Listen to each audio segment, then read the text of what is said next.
It is now 5 o'clock on Monday, June 17th, and I call this public meeting of the Eagle Mountain Saginaw Independent School District to order.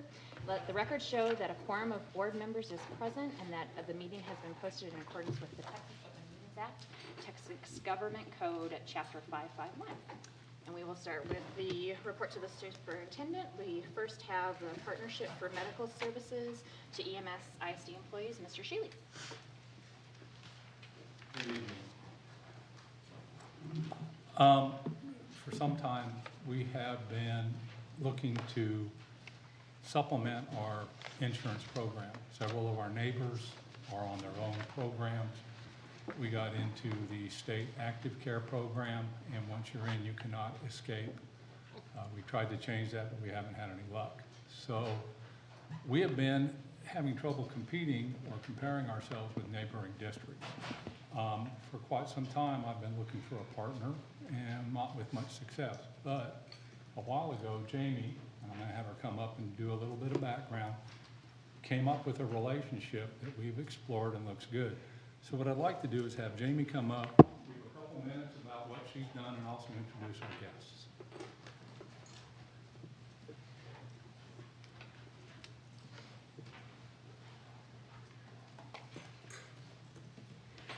Good afternoon. My name is Jamie Irwin, and I'm the benefit specialist for the district. I'm here today to introduce you to Be Well Primary Care.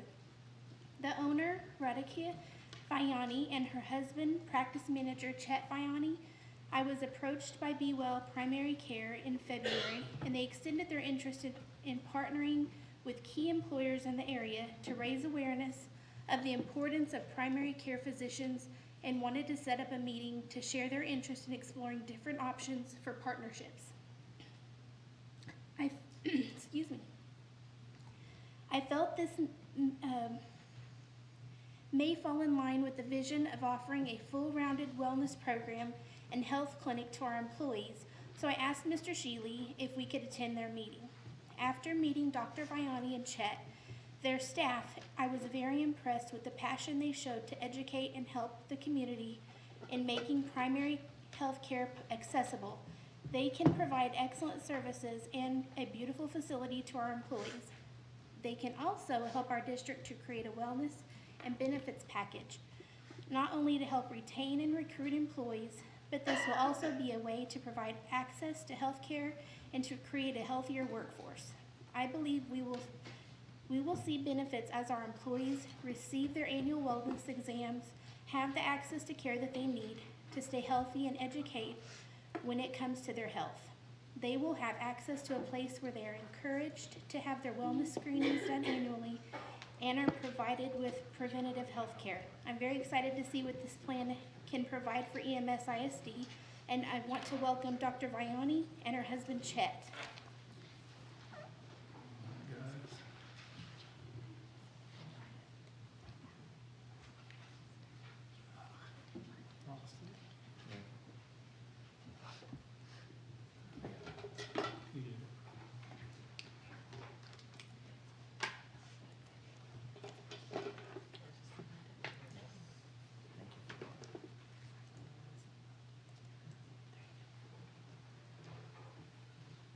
Good evening, everybody. Thank you for giving us the opportunity. We have, as Jamie mentioned, over the past few months, we have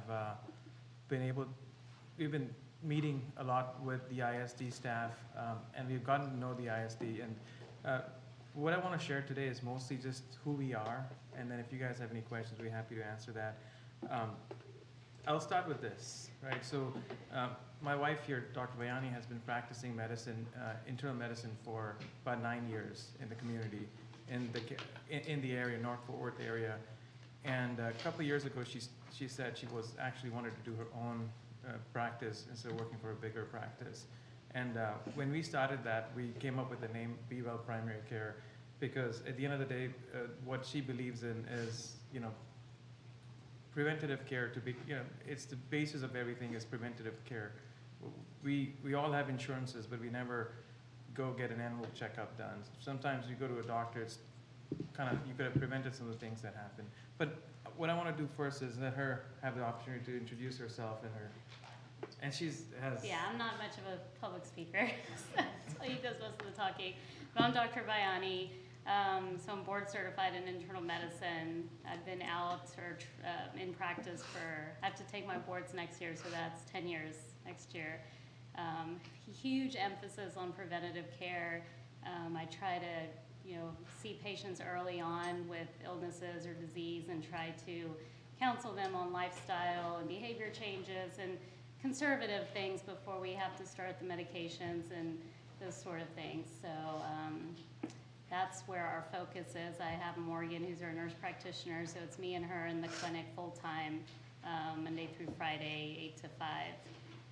We see men, women, it's adult medicine, so it's all 16 and up. So a huge focus with the things that pertain to adults. And anything from depression, high blood pressure, anxiety, just high cholesterol, all those sort of things. So. Thank you.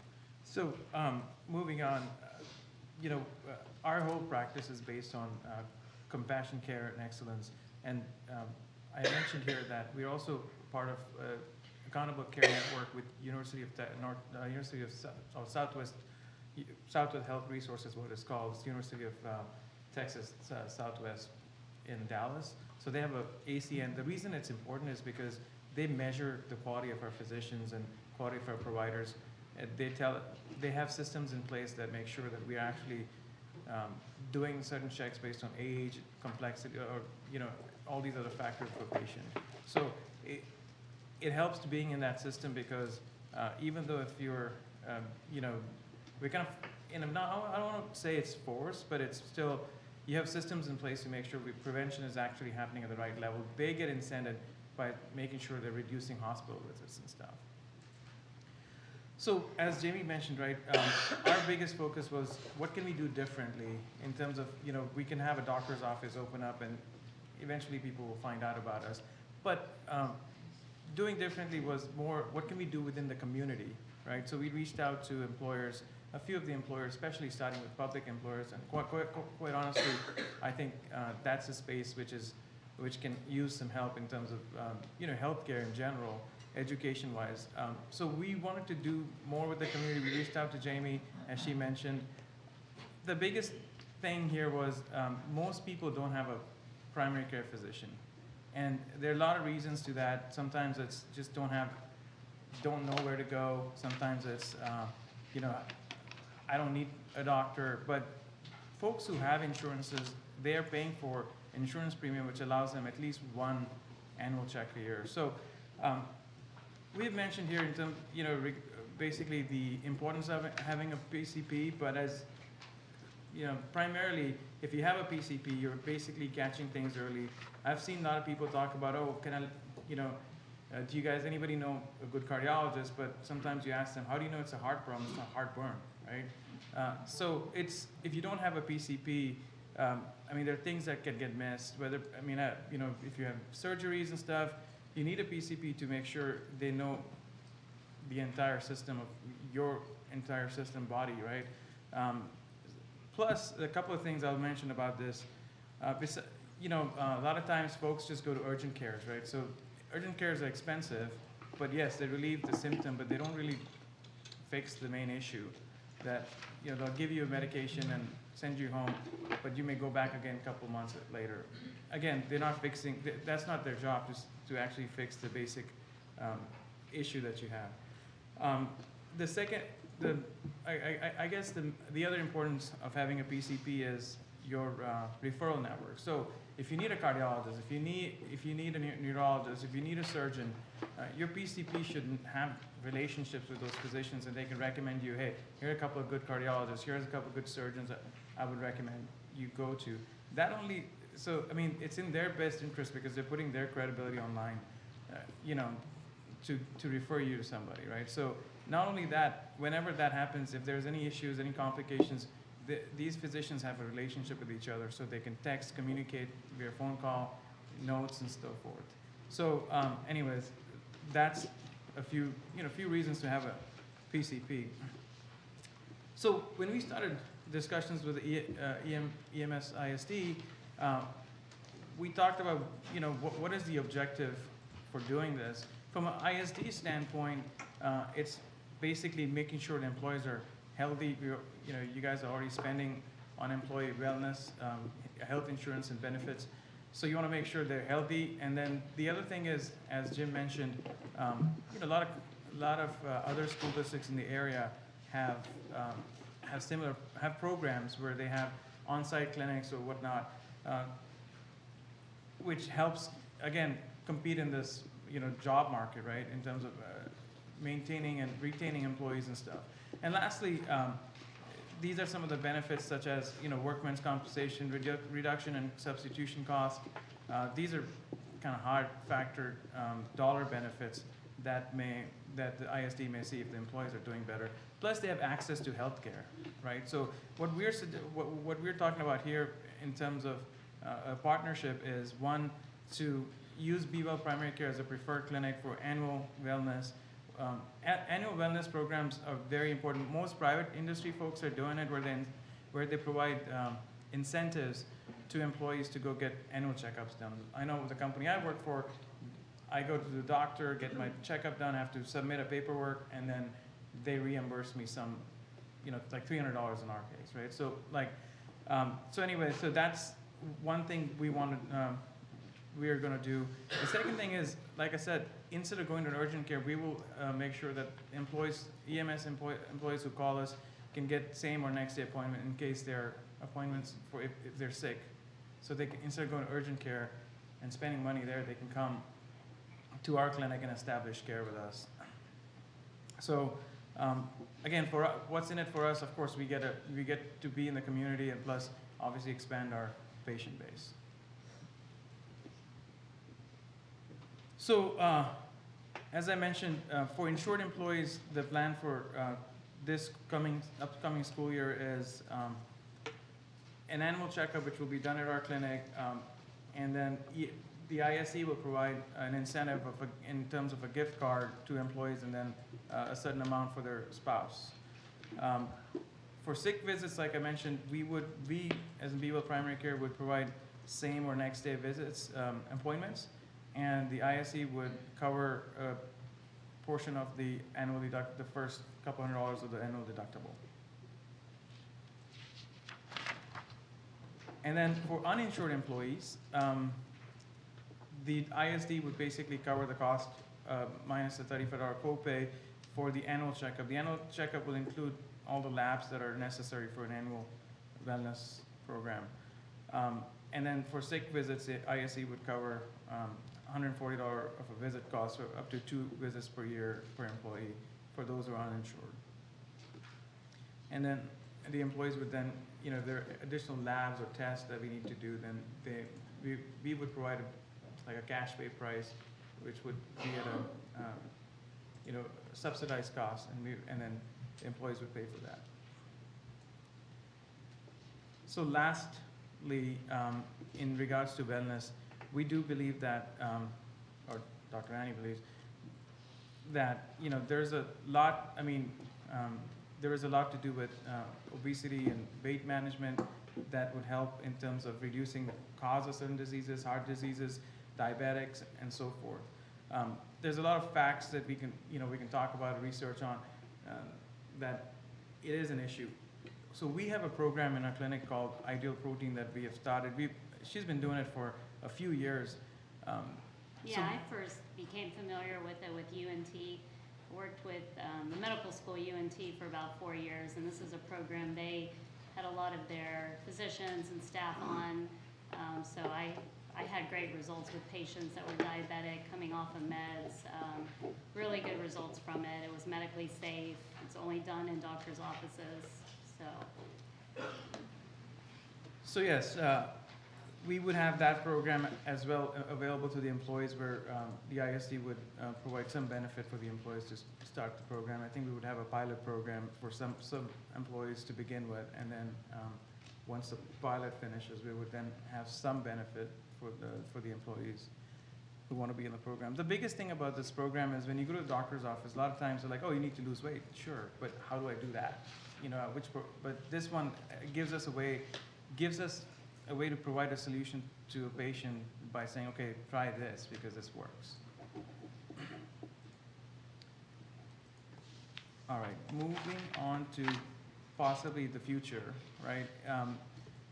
This is something we've talked about briefly, but again, the hope is to get this program started this year, and then the following years after this year, based on how this year goes, we would work with the ISD to see if there is ways we can improve the program for your employees and for, to provide more of a better end-to-end care for your employees, higher benefits so that it reduces their co-pays and deductibles and stuff by possibly looking into what we would call like a dedicated clinic, right, for the employees.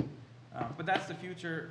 We're excited to be here to start this journey. I think it'll be really good. It's one of the few, ISDs doing something locally, which is all community bound, which is, I think it's a great way to start, thinking about employees' wellness and actually doing something about it. So thank you for giving us the opportunity. Any Thank questions? Location was, it's Alliance, is that right? Yeah, so it's on 35 and North Tarrant Parkway, pretty close to that. Okay. Yeah, took us 15 minutes to get here. Okay. You said there's just two, you and one other? It's myself and a mid-level nurse practitioner, but we're definitely looking to. So because you have concern with the response time, if we had a lot to take advantage of that, it would seem like you might run into some issues there. Right, and we're open to, we've already started looking for other providers, for sure. So, I mean, right now, both of us see about 20 patients. We can both see 20 a day. So we're open right now. We have plenty of room on our schedule. Any other questions? Thank you. Thank you. And so Jim has worked this into the budget model for this next year. If we so choose to want to do this nearby, there are two districts that are just local that also have clinics that they provide in-house. And so this would be parallel with some services that are provided locally to other school districts' employees. So anything else, Jim? Yeah, we have a unique opportunity here to possibly look at a complete compensation package as opposed to just a raise. And I think we can fold this in, make ourselves competitive, not only on a salary basis, but on an insurance basis, and also with respect to providing medical care both for insured and uninsured employees. I've been trying to do this for a long time, and I think we're close. One of the key factors is the same or next day appointments, because we know that is an issue. I know it's an issue with my doctor, and he's a good doctor and does a good job, but just the response time is not very good at times, and it would be really great to be able to have some more consistency with that area. And you had some modeling of the numbers in the front here, is that, Yes. you did those? Yes, I did. The percentages, is that what you're estimating would be the percentages that would take advantage, or that's what's happening today, or how did, I wasn't clear on that. Well, I'm not going to say it was a wild guess, but I will say that you can bring someone all the benefits in the world. How many are actually going to take advantage of it is hard to say. I try to temper that. I will say if it goes above and beyond that, it's probably a good thing, because I'm pretty convinced that in a lot of instances we have the frequency of absenteeism, the length of the absenteeism, and also some of the workman's comp issues that we have been related to health. And the healthier we can make our employee group, I think it's going to make a huge difference both to workman's comp as well as absenteeism. Because I would think it could be higher than this, honestly, depending on how you structure, if this ended up being completely not out of pocket, I think the percentages could be higher. I hope you're right. That would be good. But that also has a budget impact, right? So. It does have a budget impact, but it also has if we get, Converse, so you're hoping you're yeah, going to it's stay. converse. It's a benefit. I think it'll have a morale benefit. I think it's going to be, I hope it works with retention, and I didn't put a bunch of the soft costs in there. Did we do a survey with our, just to see if this is of interest to employees and how many we think would take advantage of it? That would seem like a quick survey we could throw together through our survey service. It's come up in our survey every year when we have, we haven't surveyed this specific question because we weren't, at the time, we didn't think we were in the position to do that since we're not self-insured. But it's come up anecdotally when they have free responses, but we could go back and Just do see that if we offered inquiry. this, would you take advantage of it? Would your spouse, I mean, let's get some. Super easy to do. We can do that.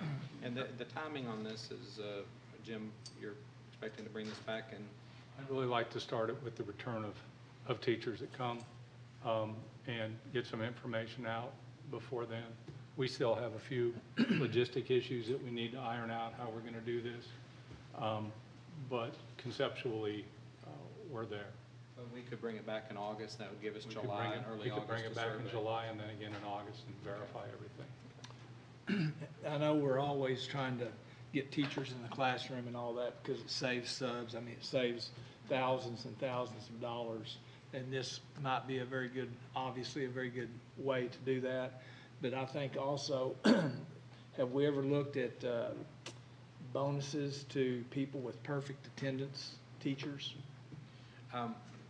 We've looked at it. We've never selected that as the option in terms of that. I mean, if we could get a bunch of teachers that didn't miss, you know, that might even pay for itself in some form or fashion with some type of bonus reward for perfect attendance.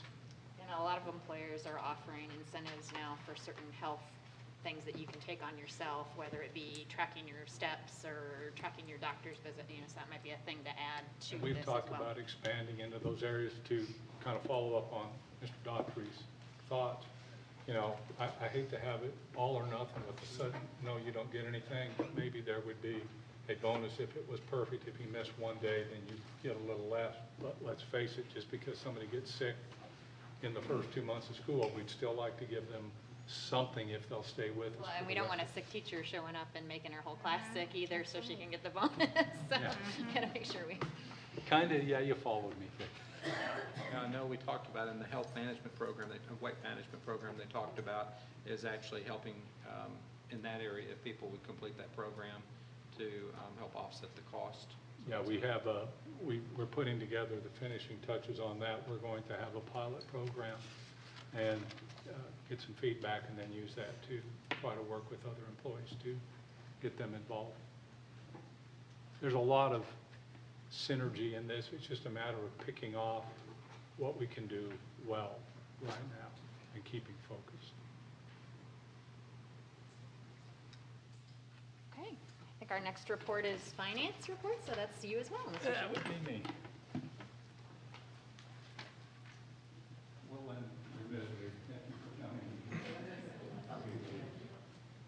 Yes, thank you very much, and you're welcome to sneak out, yeah, don't feel like you need to sit through the rest of me. I've got three sections on my budget report, and they kind of flow one into the other a little bit. The first one has to do with the budget analysis, and I should have brought my, revenue is the biggest problem we have this year, in that we have had multiple companies look at what our revenue picture is going to be. I will tell you that from the lowest to the highest, there's been almost a $10 million spread. $10 million is a lot of money.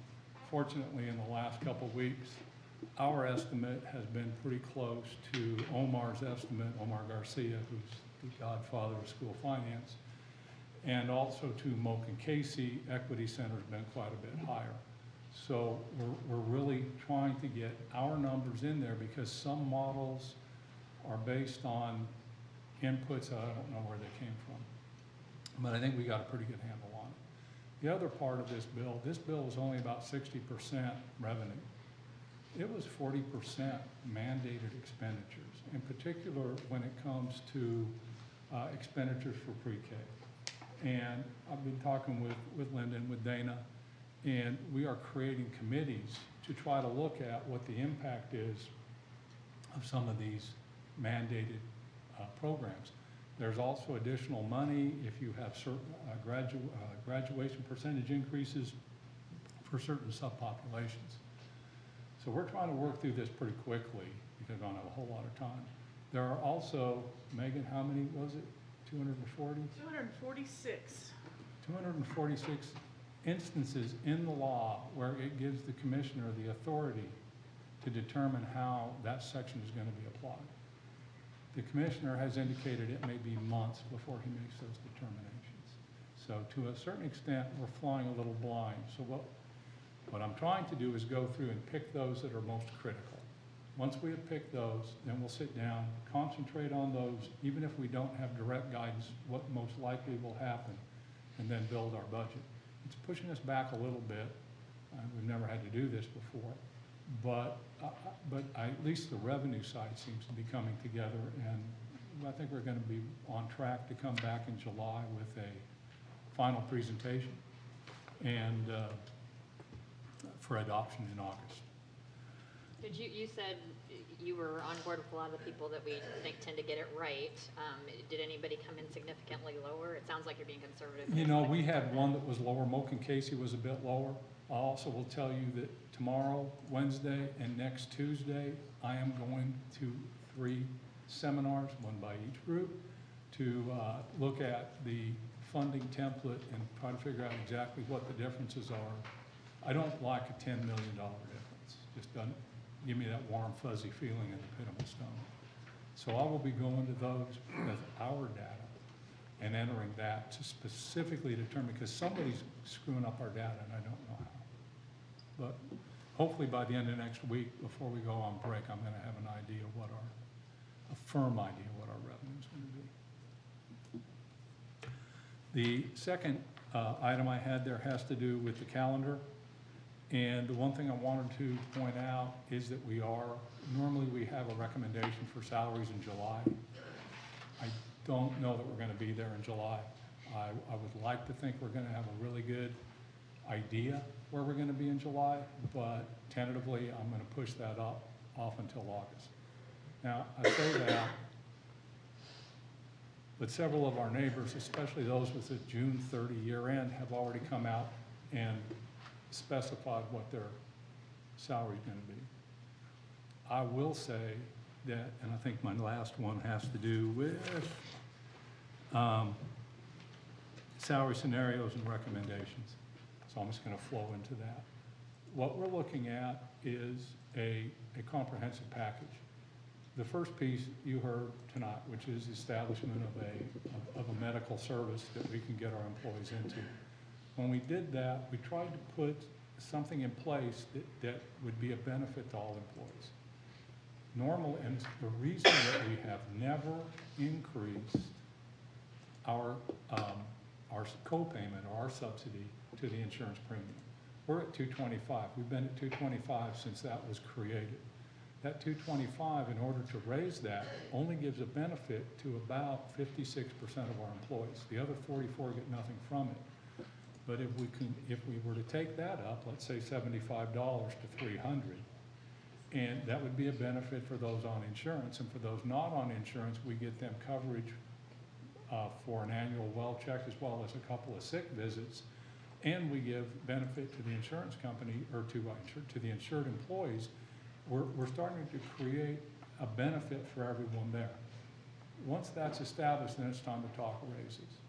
And there is nothing that I have seen in the models we're looking at that tell me we are not going to be on par with the increases that have been granted by anyone around us. I do not have that firm. There are a lot of different scenarios.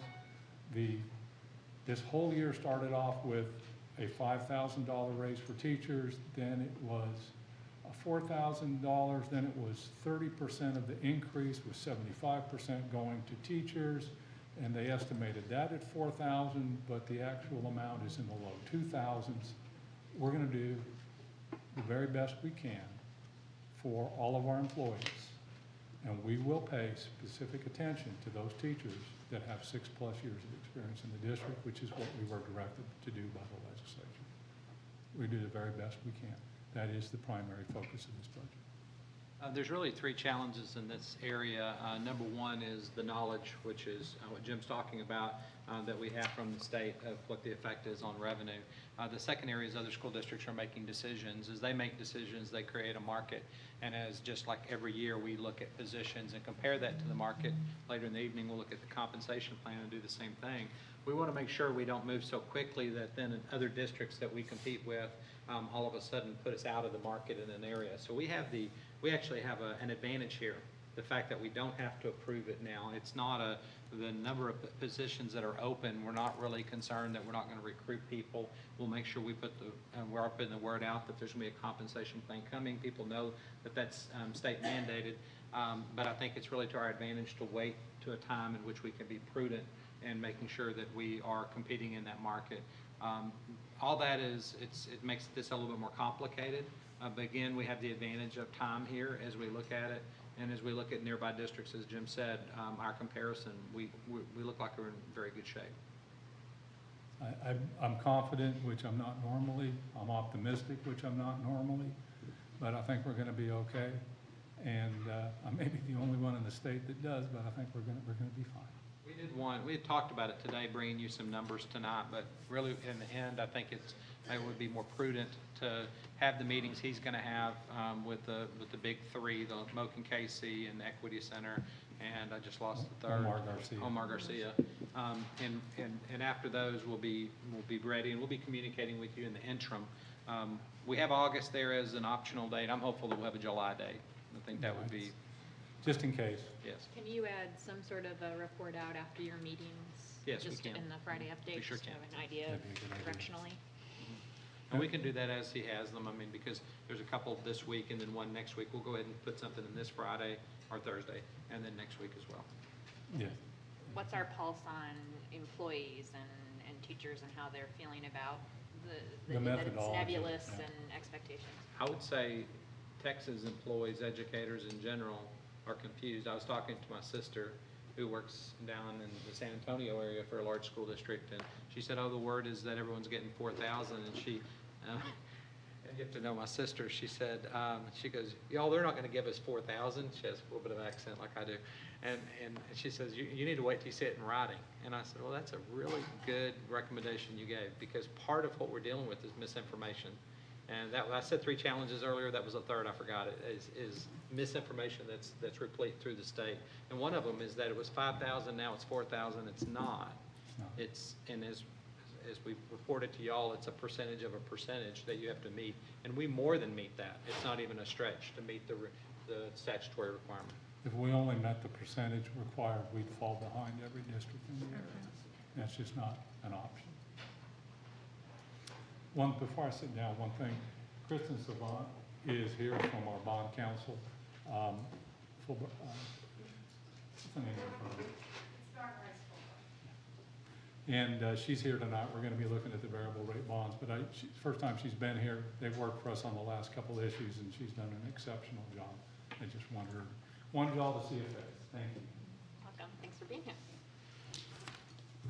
Is that all, Jim?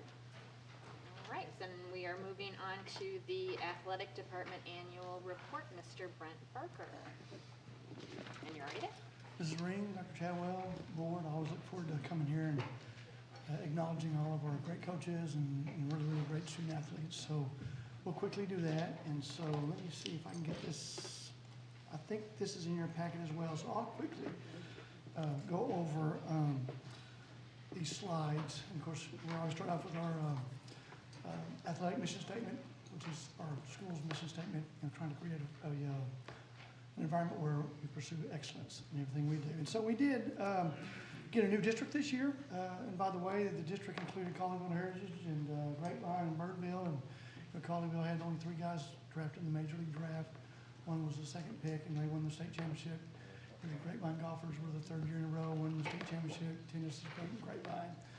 All 4 of our volleyball teams advanced to the 3rd round. So it was a very, very competitive district. And so as we went through the district, went through the year, I thought, we didn't quite do as well as we did last couple of years, which I felt like last couple of years we've done really well athletically from all the sports top to bottom. But when it all came down to it, we really did just about as well. And so as you look through these slides, we had 4 or three individual state champions and one that was more than we had last year.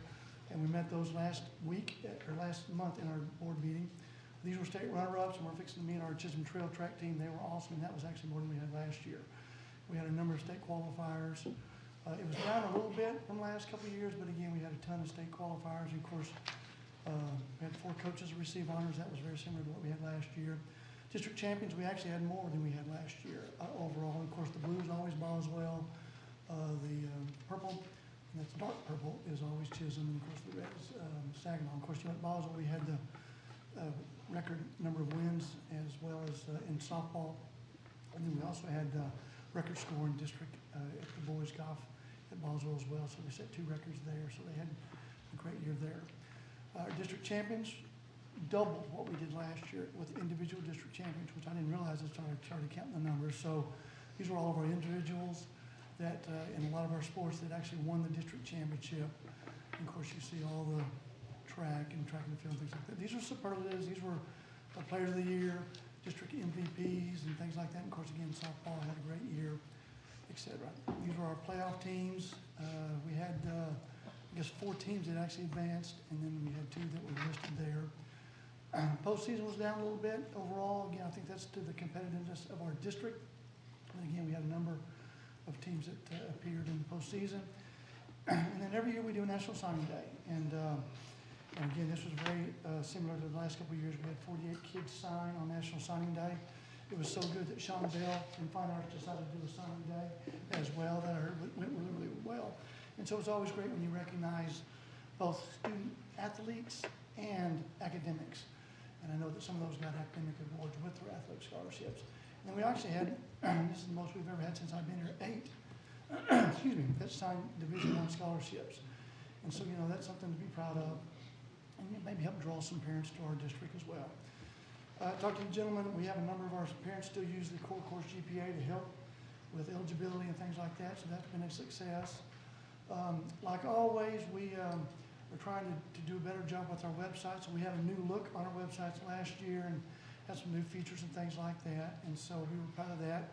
Each week, you may or may not know that, but we do a Athlete of the Week, and our coaches nominate Athletes of the Week, and so that was for 1 week. We had 21,000 people vote at Chisholm.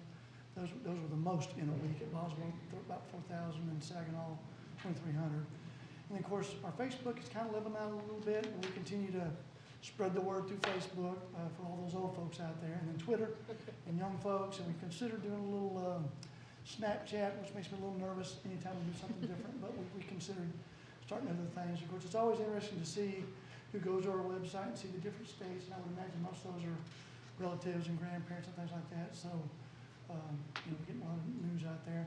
The biggest increase has been in our YouTube. You know, we've employed about 5 photographers, and of course, a couple of them are doing video. And of course, Campa, who's been here a long time, was a graduate of Boswell, does a tremendous job with our videos. And so that's probably doubled over the last 2 to 3 years of people that actually see our videos, and we're up to 182,000 views.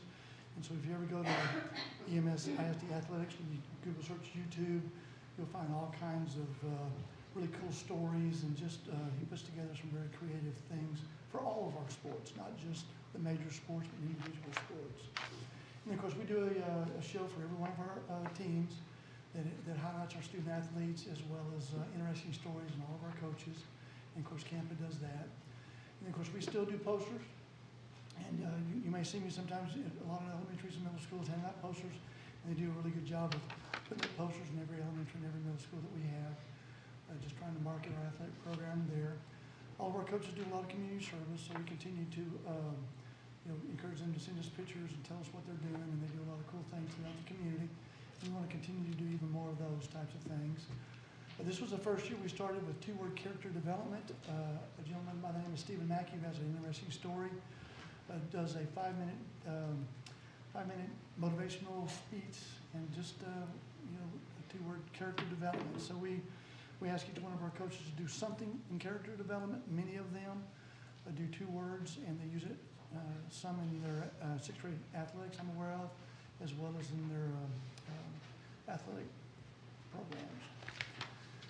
We are going to look into doing this, and Mr. Griffin and I attended a BSN event not too long ago, and varsity sports. This is the only Division I basketball player that ever signed a full scholarship to play Division I basketball. He's got one arm, and so he goes around 365 days of the year, literally speaking about his story, which encourages us to be part of something bigger than ourselves. That is how we can change the world, one gesture, one effort at a time, together. Imagine a school or even a community where everyone is devoted to doing the best and supporting each other. And so we've already talked to some principals and already gotten some dates set for him to come and speak to not just athletes, not just fine art students, but every student that can fit in our facility. And it's free. And so we look forward to kind of doing some things with Kevin Atlas. And he's got some podcasts and things like that that our coaches can use. There's our athletic staff, and we always appreciate what we get. Kenny Cook does a fine job. He's part-time. He takes care of all of our facilities as well as helps us with our UIL, who's been doing it a long time and does a tremendous job. Appreciate Steve Griffin back here, who's got it a little bit later on, but he does a great job. And of course, we appreciate our ladies that work in our offices, and we also appreciate Dr. Chadwell and the board approving us one more person, because that's going to help us do things even better and maybe add a few more things.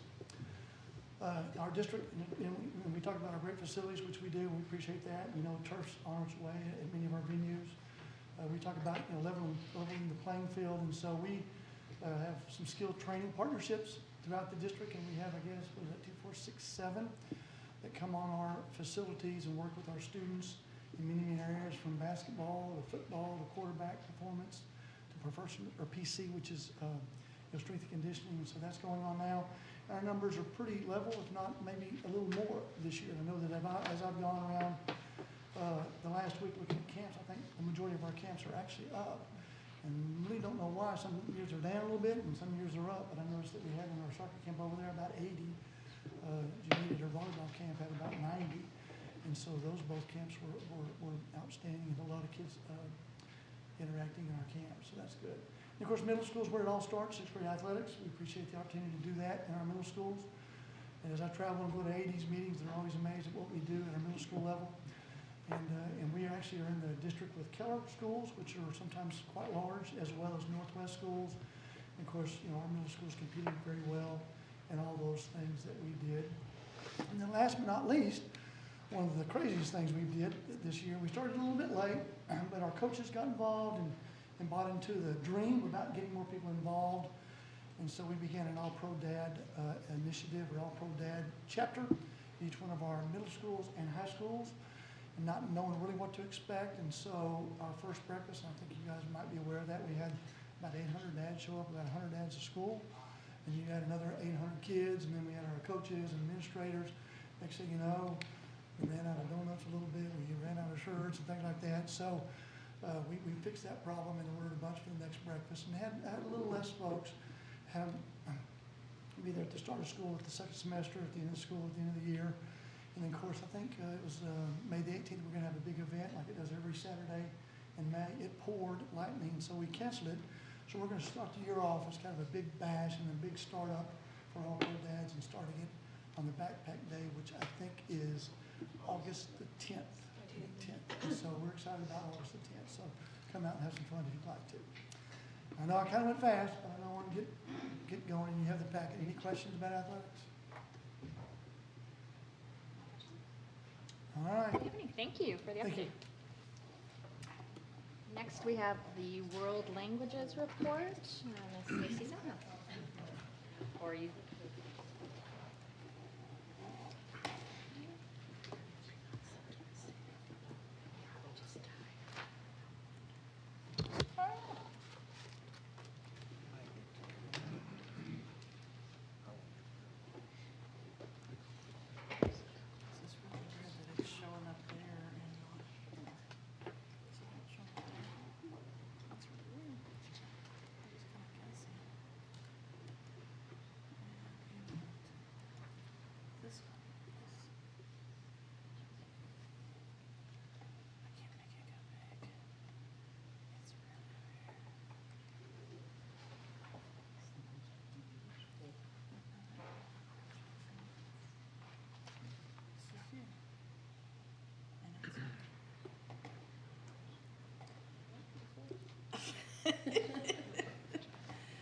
worksheet right beforehand, so, yeah, I can't find the math.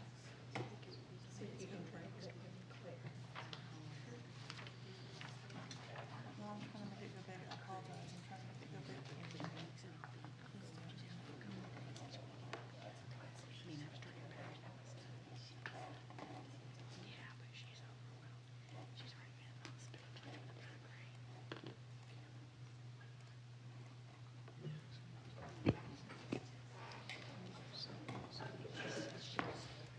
Good evening, board. Thank you for having us here tonight. We are here just to provide an update on things that are going on in our World Languages program in general. We have a lot of new things that we're starting to implement and seeing a lot of growth, so we wanted to highlight some of those features for you tonight.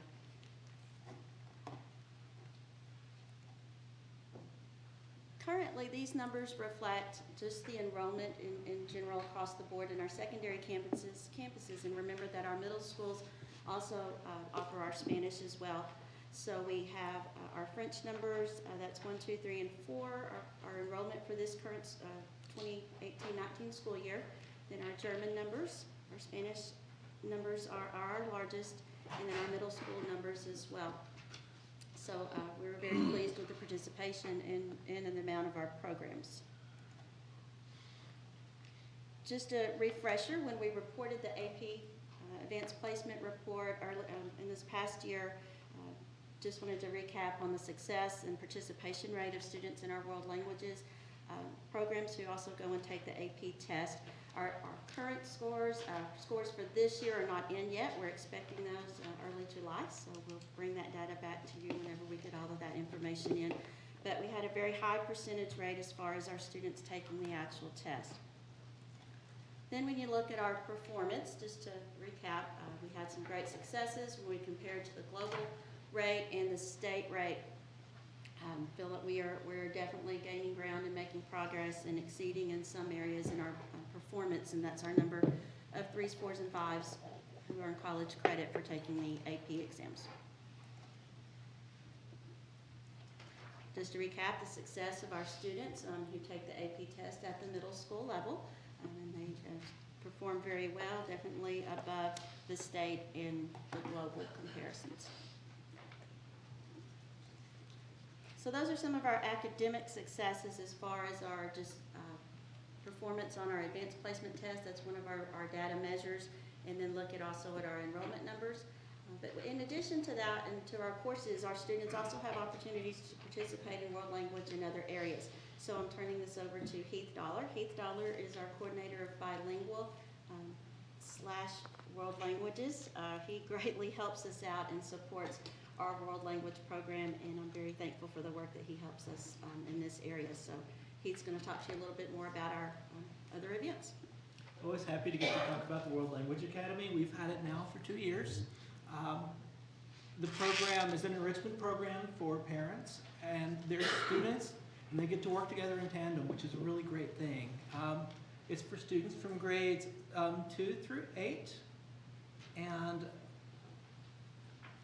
this, I guess this is our second year. This year we were able to add a level 2 for Spanish, and so we're very pleased with the program. We really are, and our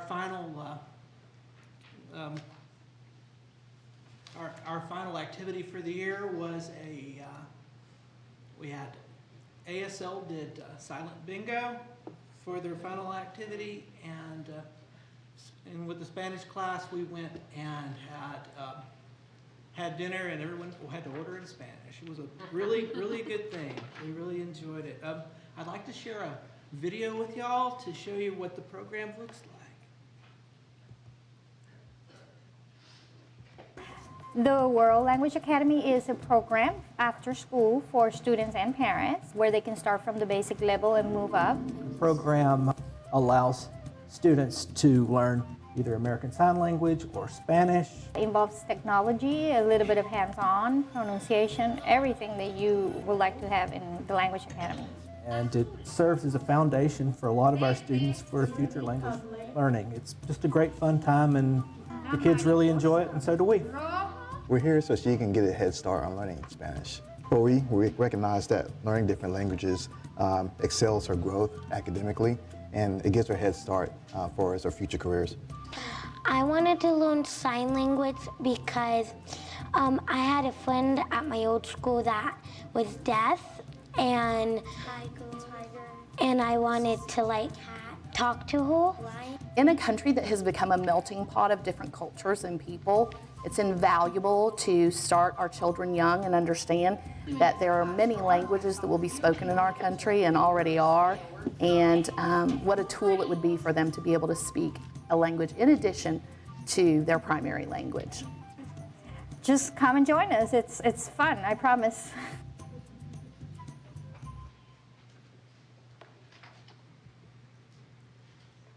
Another piece we'd like to talk about is the GAP program, the German-American Partnership Program.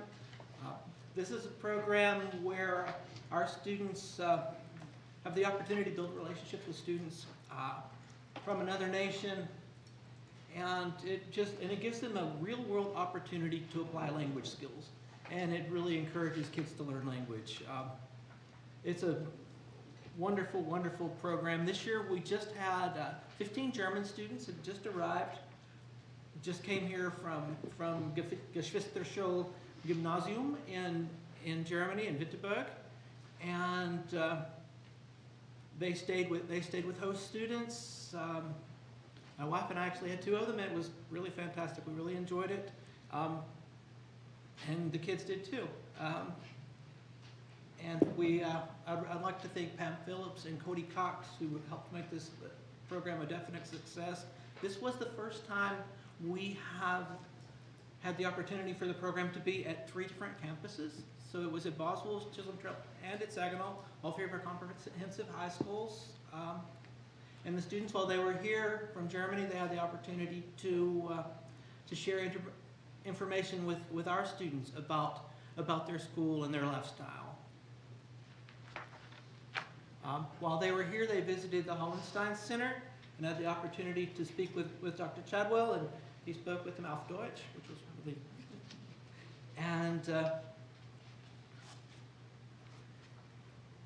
and next year our students will have the opportunity to go to Germany and learn themselves and to experience this and to see how other people live in other countries. It's a good program, and it fosters goodwill and a deep understanding of another culture, and it's just a good thing for kids. We would like to share a video about the GAP program as well.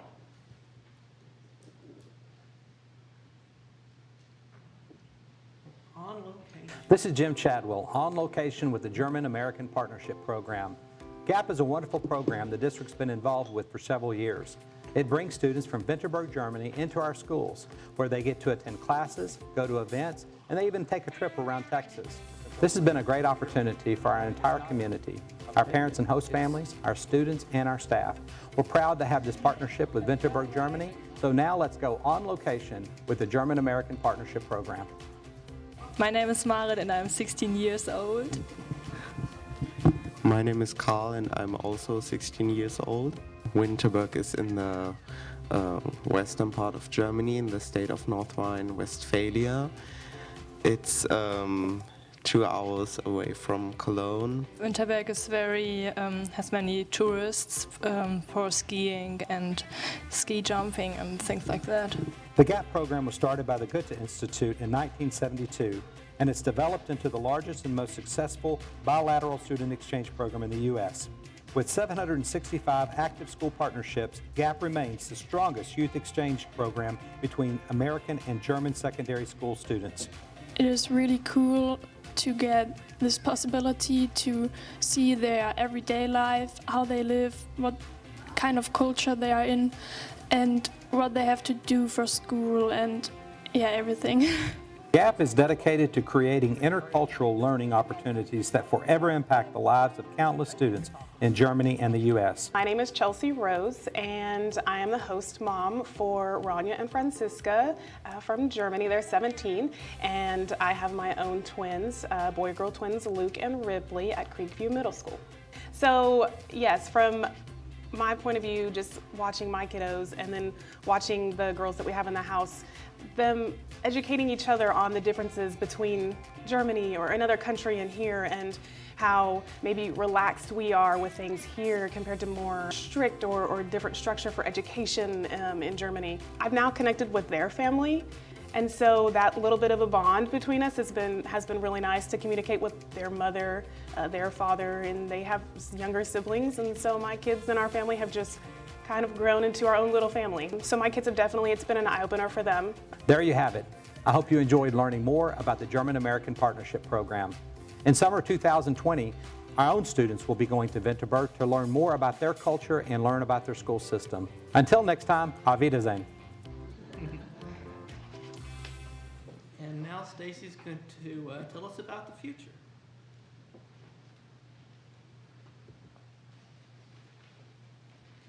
You know, now I let Heath take some of those pieces for the German language. I will also give kudos to Heath. He did an excellent job in working with the sponsors of the program and the students, and just for hosting students as well. I think that gave him just a really deeper look and understanding and appreciation for the program by serving as host families. And also our transportation department just played a key role in making all this come together. When you have students that are attending each of the 3 schools, and they're coordinating a lot of different activities throughout the day, it took a lot of work, and Tina did a fantastic job in helping that, so I just give kudos to them. They really helped us out a lot.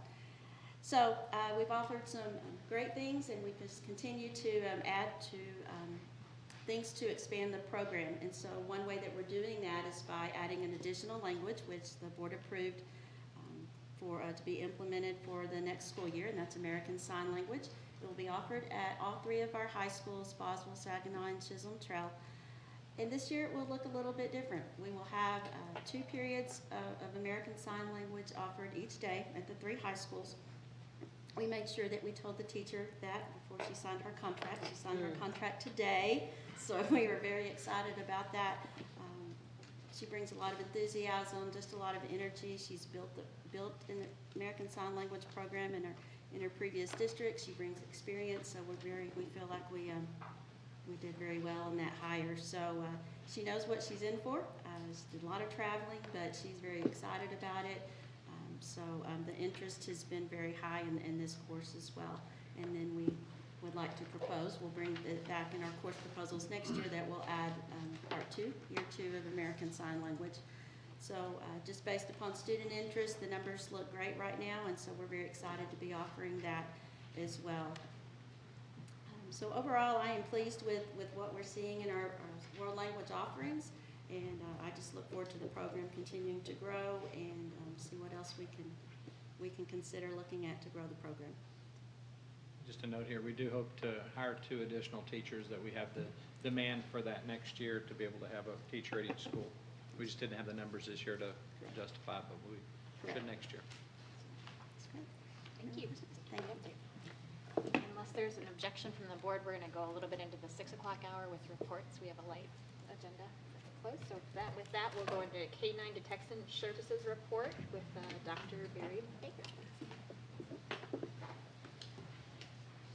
Good evening, board. Ms. Ring, Dr. Chadwell. It's great to be able to speak with you about our K-9 program. As you know, we've been doing this for a number of years and have had good results. We're able to recognize where there are problems and allows us an opportunity to be able to try to correct those issues. We have K-9 services that come to all of our secondary schools, including Watson as well as HCTC. And I have provided for you a report for over the last 3 years and how the K-9 detection service has gone. You will see that our middle schools are continuing to not show the results.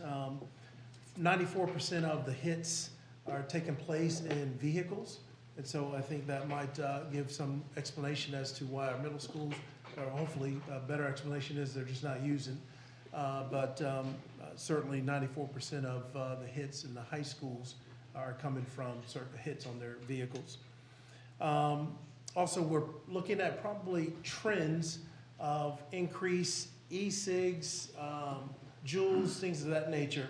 And so I believe that we're seeing a spike in the high schools based on that as well. So do you have any questions for me on this report?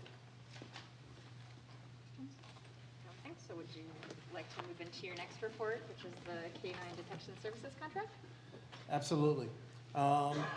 As it was mentioned earlier by Mr. Shealy, sometimes it's we are quick to want to run away from some service providers. That's not necessarily the case in this matter. We have been utilizing RAID for a number of years, and they have provided a good service to us. However, we have looked at another service provider that I think can be of greater benefit to us.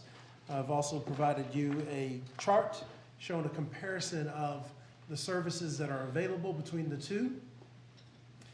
You will notice that both of them can detect illicit drugs as well as alcohol, but the other service provider is identifying an ability to identify prescription, gunpowder, as well as increasing the number of dogs that are available to us.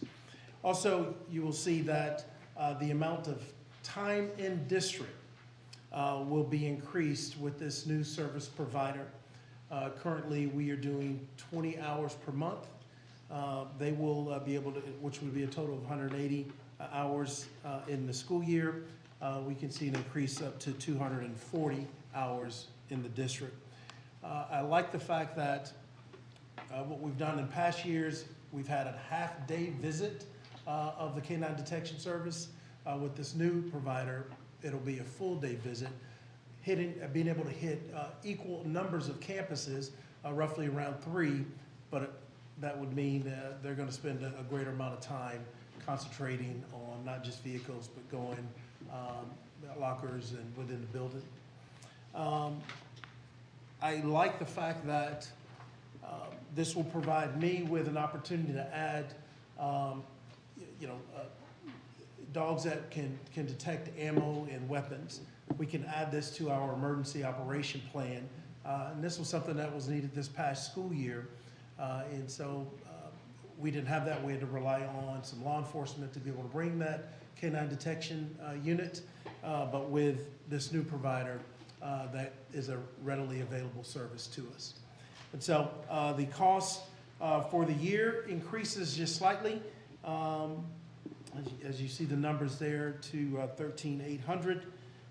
But again, I believe this will give us a greater service. So my recommendation to you is that we make a switch. And this would come to you in the July board meeting for consideration.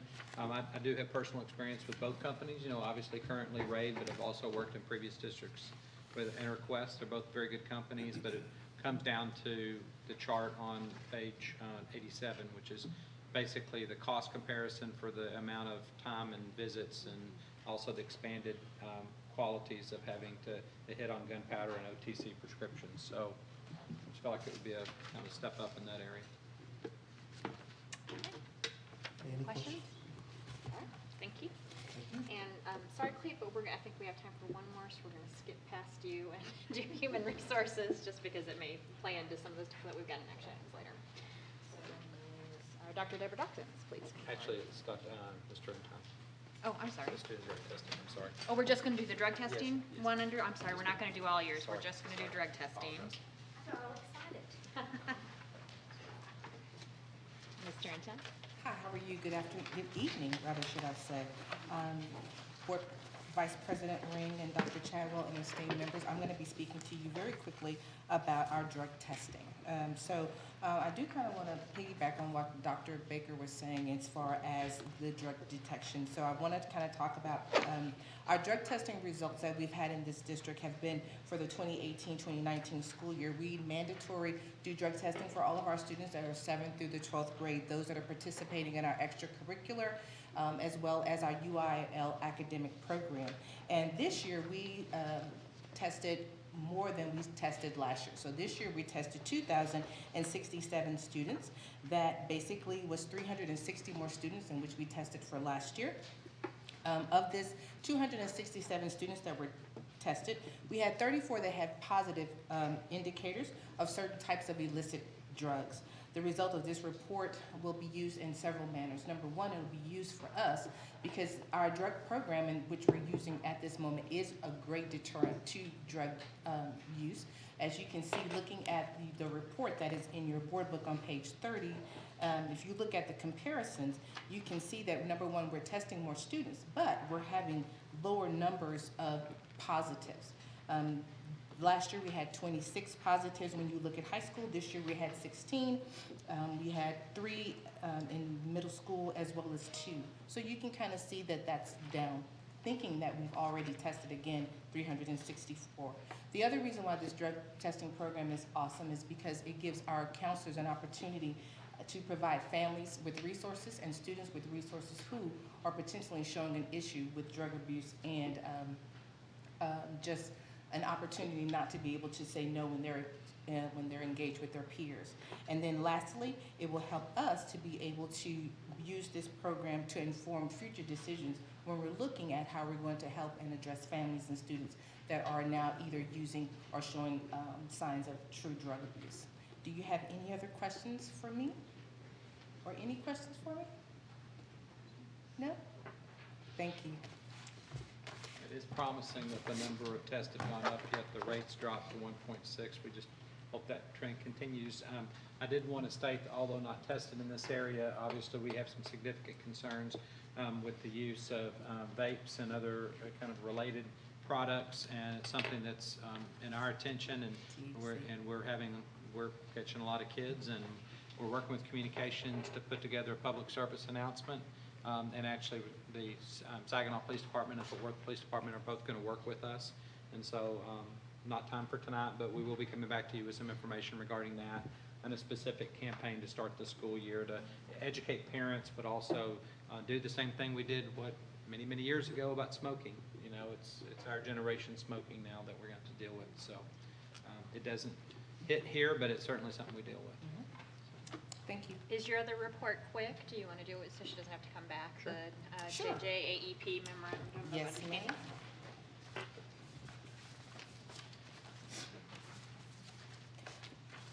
Our current memorandum of understanding that we have with JJ will end, I believe, July 31st on 2019. And one of the things that I want to bring to your attention when you're looking at this report is the number of discretionaries in which this district has had. And so I'll kind of get to that a little bit later. Normally, nothing has changed with the current memorandum. It's kind of the same. The only thing that has changed is our projections as a district for our discretionaries. And so as you know, the state, if it's a mandatory offense, the state pays $86 a day. And if it's a discretionary offense, which can be anything from manslaughter, aggravated assault, aggravated sexual assault, aggravated robbery, then we send those students on a discretionary, which is $129 per day. So per this memorandum, this year, I wanted you guys to know that we placed 3 discretionaries, and all of those were for aggravated assault. And this is basically an increase from 2 from last year. It is also an increase, it's a decrease from 2015 to 2016, in which we had 4, and then in 2016, 2017, I think we placed basically 1. And so we are seeing a little bit of increase in some of the offenses that equal to punishable as a felony. And so in our projections last year, we projected that we will send 6. This year, we've increased it to 8 due to the THC use, in which we're beginning to see creep into our district.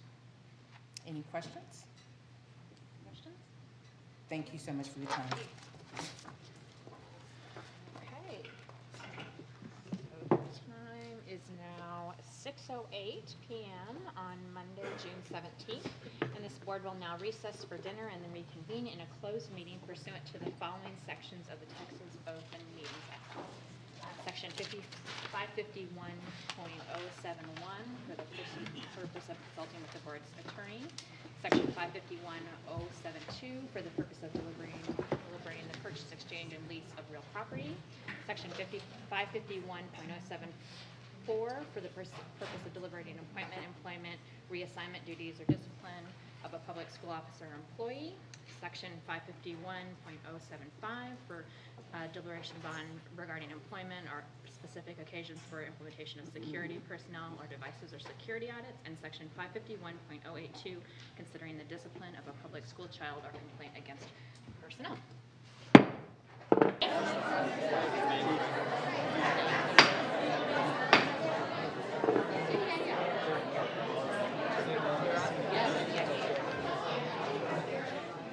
This is a public meeting of the Board of Education for Eagle Mountain Saginaw Independent School District. The board is reconvening in the public meeting on Monday, June 17th at 7 o'clock p.m.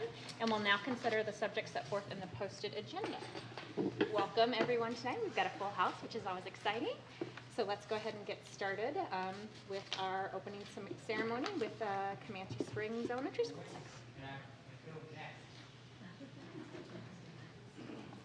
Thank you so much for having us here this evening. I have a good-looking group of kiddos ready to do the opening ceremonies this evening. First of all, I have Miss Hadley Davis. She will be in 2nd grade next year, and she likes dance and art, along with her brother, Harrison Davis. He will be in the 6th grade next year. He was a 5th grader last year, moving on to 6th grade, and he enjoys golf, soccer, and video games. And both of these kids, their parents are William and Lindsay Davis. So if you please stand up, Miss Davis. Mama, good-looking kiddos there. Next, I have Miss Reagan Gillen. She will be a 1st grader next year, and Miss Reagan enjoys dance and swimming. And I have Riley Gillen. Riley will be in 4th grade next year, and Riley enjoys ice hockey. And both of these are the beautiful children of Renee and Ryan Gillen.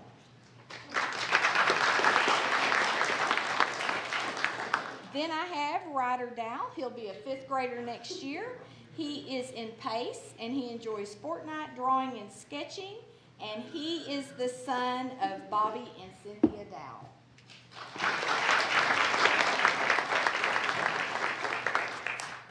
Okay, guys. We will do the pledge, the U.S. pledge, and then the Texas pledge, and then a moment of silence.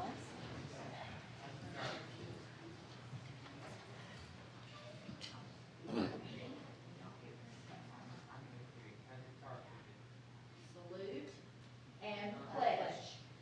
I pledge allegiance to the flag of the United States of America and to the republic for which it stands, one nation, under God, indivisible, with liberty and justice for all. Now the Texas pledge. Salute and pledge. Honor the Texas flag. I pledge allegiance to thee, Texas, one state under God, one and indivisible. And now if you please join me in a moment of silence.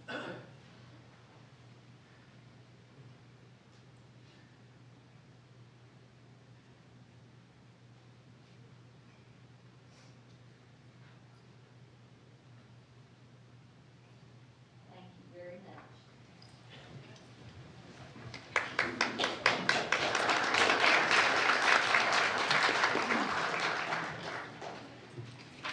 Thank you for opening us up. Next, we have some special recognitions. I think we're starting with the Chisholm Trail High School State Track Meet medal winners, Mr. Brent Barker. All right, it's an honor to be here tonight. In track and field, our district has 8 teams, and so in the district track meet, they were district champions, our girls team, and they advanced to the area meet, and top 4 go. And so in the area meet, they were also area champions, and area means that we compete with the Denton and the LLM district and things like that, so they were the area champions. And so the girls advanced to the regional. Now at the regional, our region goes all the way to El Paso, to Amarillo, and everything in between, which is sometimes a lot of nothing, but at the same time, a lot of good athletes. And so at the regional meet, only the top 2 qualify for the state track meet. So these ladies and our hurdler, Nathan, qualified for the state track meet. So I'm going to introduce our track coach, who does both boys and girls, but has some really great assistants down there at the end. So I'm going to turn over to Brent Brevard, our track coach at Chisholm Track. Thank you for having us. We did have a wonderful season, and before we get into the athlete introductions, let me introduce our coaches. Coach Simpson is on the end. He was our hurdles coach. He did a great job with Nathan. Coach CJ Fowler coaches our sprinters. He loves coaching sprinters and working with kids and trying to get them faster, and he does a good job at it. We've been down to state for 4 years in a row before this year and hadn't come back with any hardware. So we always talk about doing first at Chisholm, only being 7 years old. And so we talked about being the first to bring home some medals at least. And fortunately, this group, every one of them brought home a medal. So let me introduce them. Shakai Randall, 4x100 relay.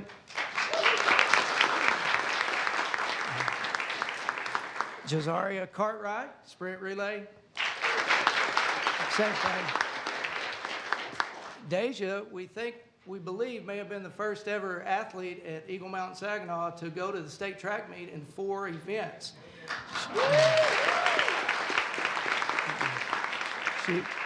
She was second in the 100, second in the sprint relay, third in the 200, and 7th in the long jump.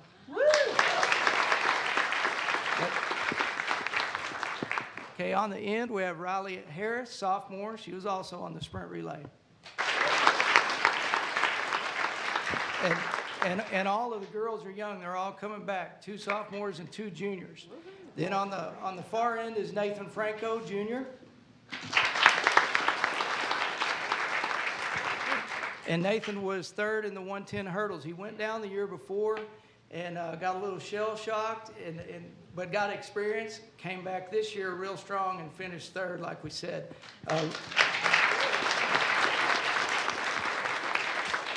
Real proud of this group, and now we're just looking for one more first next year to bring home some gold. Thank you all for having us.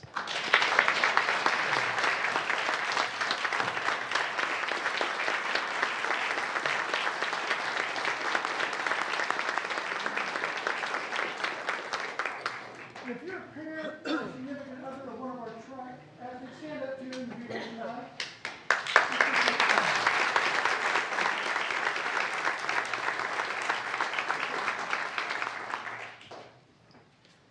Just amazing, exciting news. And next we have some more special recognitions. We've got the Trailblazers Special Olympic Team, and that is Dr. Heather Hughes.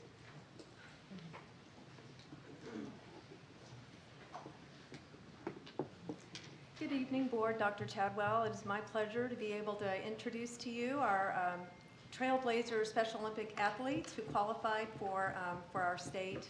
They were state qualifiers this year. So I think it's important to note that the athletes competed in bowling in the fall and track and field events in the spring, and they qualified for the state competition. Their success is due in part to the tireless efforts. I'd like to recognize the coaches who also work full-time in addition to giving of their time and energy to supporting the athletes. So coach and head of delegation, Ms. Tammy Sis.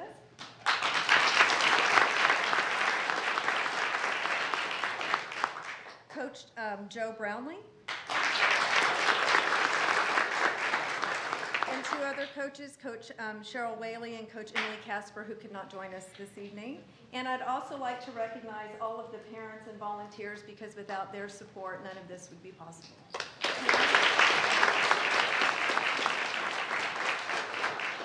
So now is my ultimate pleasure to be able to introduce to you our state qualifying athletes. So first we have Tyler Piscina. Tyler was a 4th grade student at Lake Point Elementary, and he qualified for state in the softball throw and the 50-meter dash.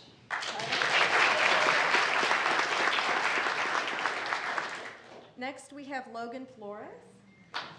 Logan was a 4th grade student at Lake Point Elementary, and he qualified in the softball throw and the 50-meter dash. Next, we have Dakota Petty. Dakota is a 6th grade student at Creekview Middle School, and he qualified in the softball throw and the 50-meter dash.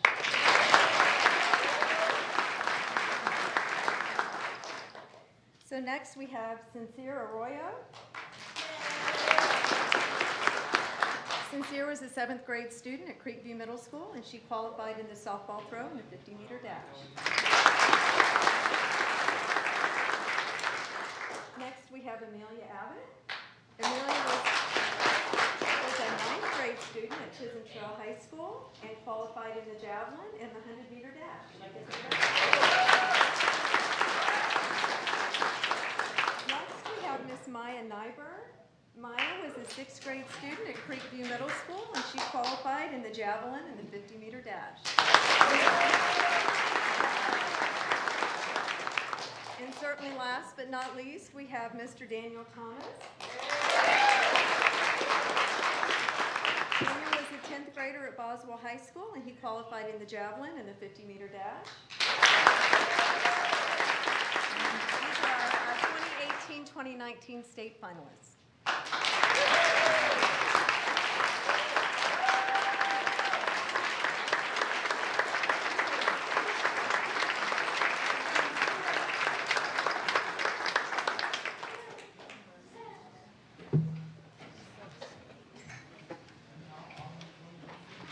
Congratulations, athletes. We're going to pause for a moment. If you were here for the recognitions and wanted to sneak out right now, that's certainly fine. You're welcome to stay, but if that's what you were here for and wanted to sneak out, we'll let you do that right now.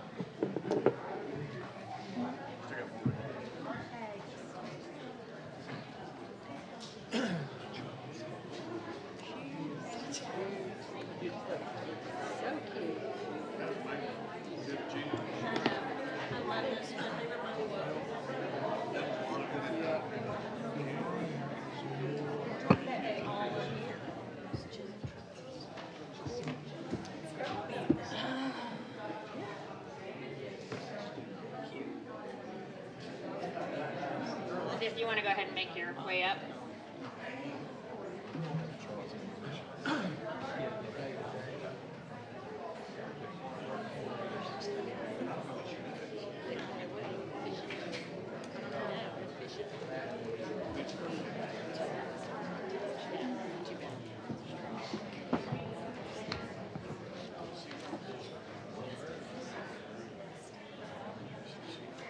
Next on our agenda, we've got some special recognitions. Dr. Linda Parker. And we are not tracksters, but we are leaders, and I'm excited to introduce some new members. Not everyone was able to come tonight, so we will have quite a few in July as well. But I would like to first start with the new principal of Greenfield Elementary, if she would make her way forward, Ms. Kelly Ramsey. And if her parents, if her family would stand up, and your parents as well. They're not here, my parents. Would stand up. My husband and two of my kids, one of my kiddos is with a friend, so it's my husband Andrew, my oldest son Ryan, and my middle son Taylor. Well, come on.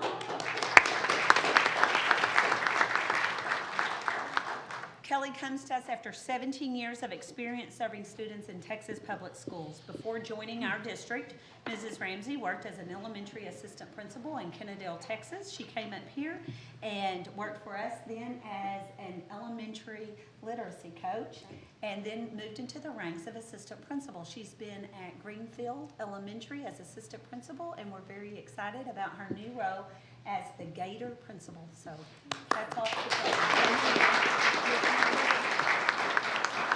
Okay.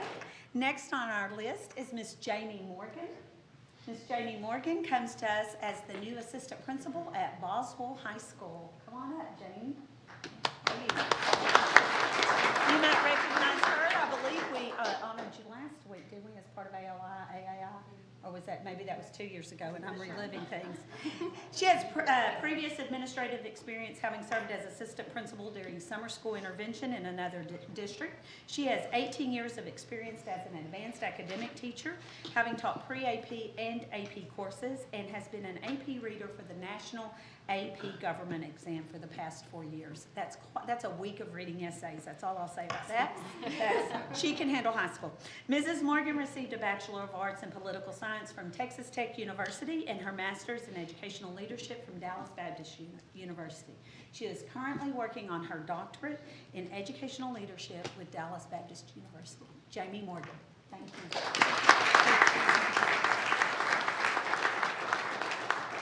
next on our list is not at the campus level. She's actually moving from the campus level to join us in central office and educational services under special programs as the new MTSS coordinator, Miss Elizabeth Epps, better known as Beth. You may recognize Miss Epps because she's been a principal in our district for several years, having served at both Parkview Elementary and opening Dozier in the Land of the Ducks, setting a great foundation. We're excited for her to join us as the director of MTSS, a new program that we've implemented with your blessing and your support. And she's already had her first training last week with principals and assistant principals, did an outstanding job. And she has her master's in educational administration from Lubbock Christian University out in God's country of West Texas.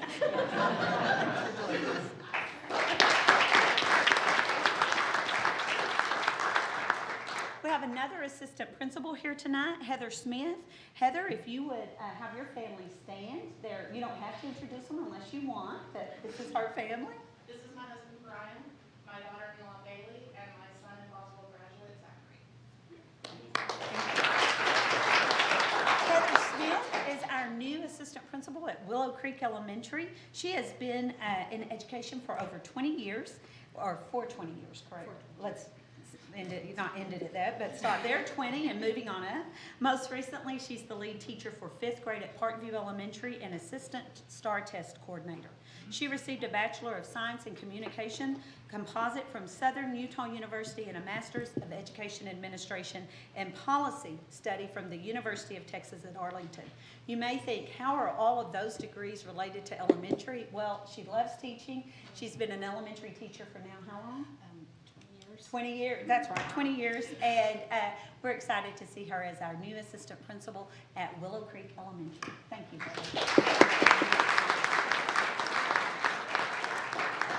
Heather's also been in our leadership academies as well.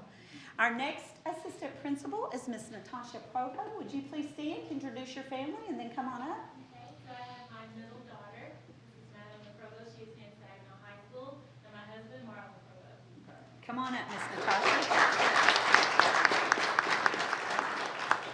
She has been most recently serving as our librarian at Chisholm Ridge Elementary. She has also students and family in the district, as well as she just introduced, and she has served students and families in both Louisiana and the Carolinas before coming to Texas. Mrs. Provo received her Bachelor of Arts degree in elementary education from Louisiana State University, a Master's of Education in Library and Media from the University of West Alabama, and her principal certification from Lamar University. She brings 14 years of experience as an educator, and she and Maggie are already at work there at Northbrook, new Northbrook Assistant Principal.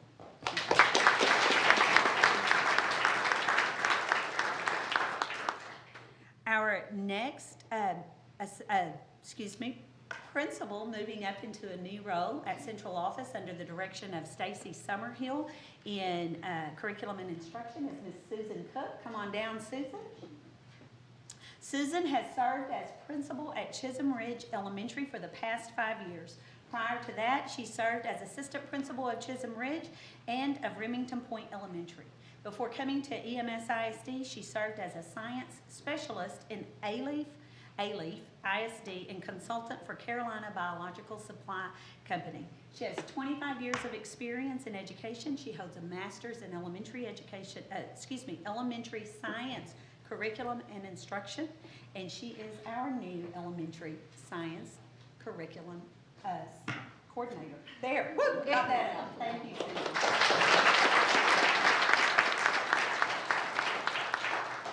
Next on our list is Mr. Zung Nguyen. That's you. Better known as Z. We call him Z, but it is Zung Nguyen. I promised I would use your full name for tonight. Okay. Zung is one of our fellows. He's served here in EMS ISD as a science teacher at Boswell High School before moving in as an administrator intern this year at Texas through the TCU program. He's been at Creekview Middle School as well as Wayside Middle School, and I think anywhere in between we could use him this year, we have. He is an incredible member of our team. We're very pleased to have him. He received his Bachelor of Science in Chemistry from the University of Texas at Arlington, his Master's of Educational Leadership from TCU University. So we're very excited to have Z join us. It's exciting to see his journey. He started with me as a student teacher not very long ago.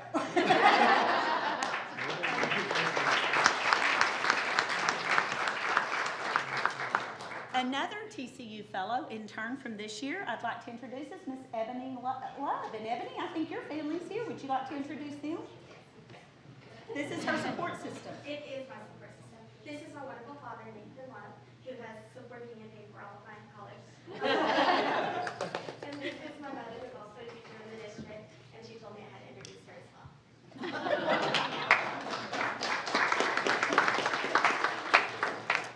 Miss Ebony Love is going to be at Ed Wilkie Middle School as a Badger. She has served as an EMS ISD science teacher, debate coach, cheerleader coach, and multiple other tasks, including, I think her former student, who is now a graduate, is here to support her, taking him to state in debate. Before moving into her role as an intern, she was a science teacher. She received her Bachelor of Science from Arkansas State University, her Master's of Science in Bioinorganic Chemistry from the University of Alabama, and a Master's of Education in Educational Leadership from TCU. We're excited to have Ms. Love join us at Ed Wilkie as an Ed Wilkie Badger. Thank you.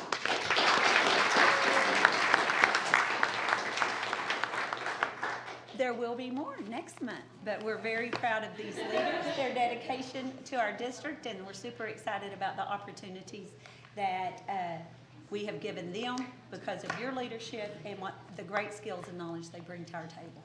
Thank you. So we are indeed. Welcome to your new positions. We're excited to see what you do in these new roles. Did we have any oral communications?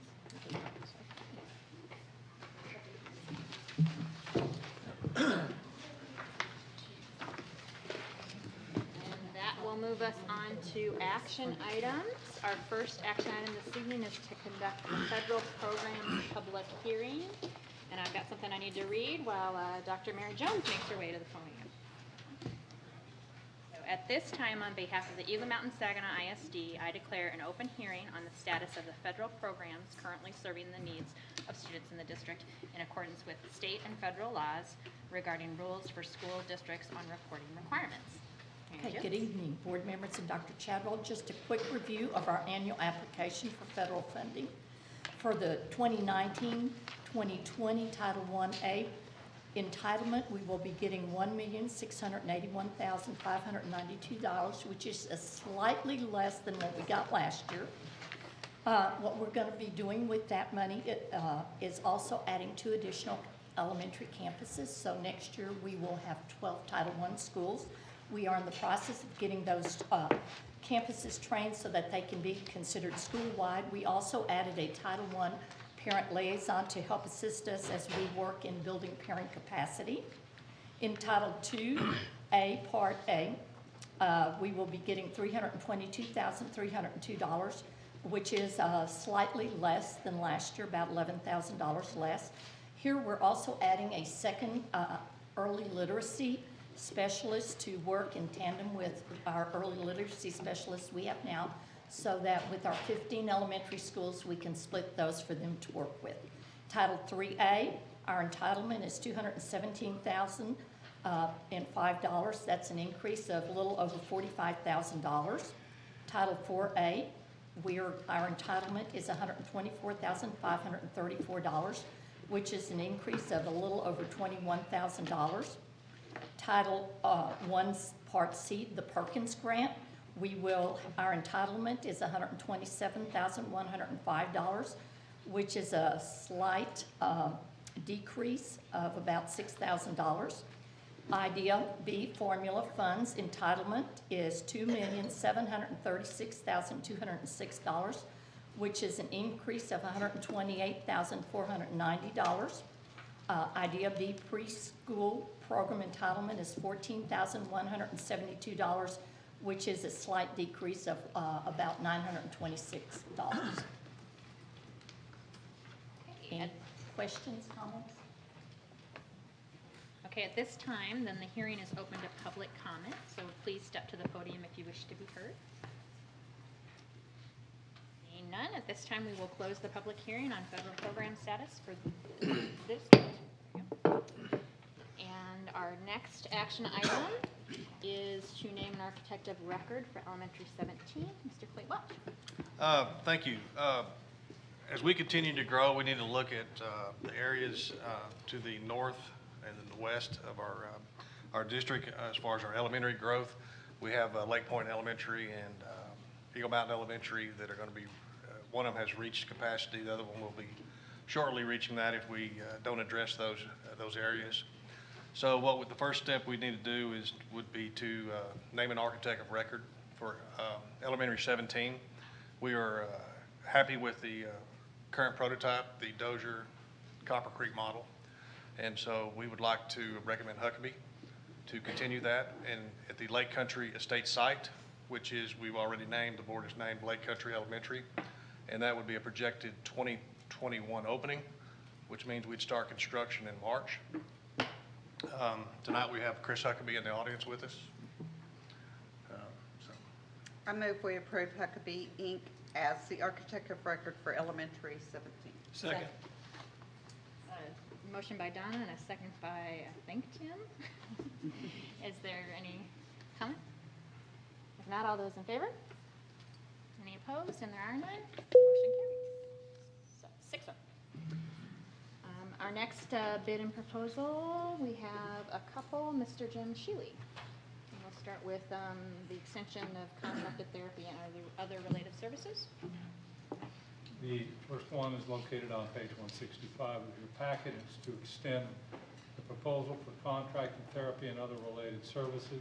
We're recommending that you extend the agreement for contracted therapy and other related services until July 31st, 2020 with EDU Healthcare, Cobb Pediatric Therapy Services, Therapists Unlimited, Accountable Healthcare Staffing, Inc., Cell Staff, LLC, Supplemental Health Care, Specialized Assessment and Consulting, Therapy Source, Inc., ATX Learning, LLC, and Epic Pediatric Therapy, LP. Estimated cost for annual expenditure is $200,000. Second. Motion by Liz and a second by Marilyn. Any discussion? All those in favor? Any opposed? And there are none. Motion carries 6-0. And the next one? Next one is the extension proposal for online course credit recovery learning program. This is it's the first of the 3 one-year increments. The recommendation is to extend the agreement for online course credit recovery learning program until July 31st, 2020 with Odyssey Ware for an annual total of $134,999 and with Apex Learning for an annual total of $133,245. So moved. Motion by Liz. Is there a second? Second. And a second by Marilyn. Any discussion? All those in favor? Any opposed? And there are none. Motion carries 6-0. Next, we have Mr. Sheely again, I believe, and consideration of bond refinance. Yeah, we have with us tonight Josh McLaughlin, who is our financial advisor. We introduced Kristen Savant earlier. I'll let them. Josh, I think you've got a presentation, or do you not? I'll make it real brief. How about that? Dr. Chadwell, members of the board, it's good to see you again. We're here tonight to talk about your 2011 bonds. These are variable rate bonds. These are only variable rate bonds within your existing debt portfolio. And they represent about 9% of your total portfolio. Back in 2011, when we were looking at selling bonds, we were looking at a vehicle to sort of lower your borrowing cost and generate more bond capacity. If we sold these bonds as a fixed rate back then, the interest rate would have been about a 4.85. However, we sold these as variable rate, and over the duration since 2011, the average interest rate on those bonds has been a 1.53. We're here tonight because the interest rate is due to be reset on these bonds this coming August 1st. So with that, given the shape of the yield curve, you have a couple options. You can fix those bonds to maturity, and the interest rate on that would be roughly 3.93%, or we could go out for another short-term variable rate. Given how low short-term rates are right now, you could go for another 5-year period at an interest rate of about 2%. In comparison to the existing fixed rate on the bonds that you would have got it at a 4.85, that will save the district another $5.7 million of interest over the next 5 years by going to another 5-rate period. So that would be our recommendation tonight as your financial advisor. And as part of this order, you would delegate the authority to move forward with the sale of these bonds in July, subject to certain parameters. One of those parameters is we'd have to generate a rate of less than 3%. We cannot extend maturities, and we offered a window of between 1 and basically 8 years, because if we get to the day of pricing and we could go farther at a lower interest rate, we will certainly look at doing that as well. I know I went through that relatively quickly. I'll be happy to answer any questions you have. Questions?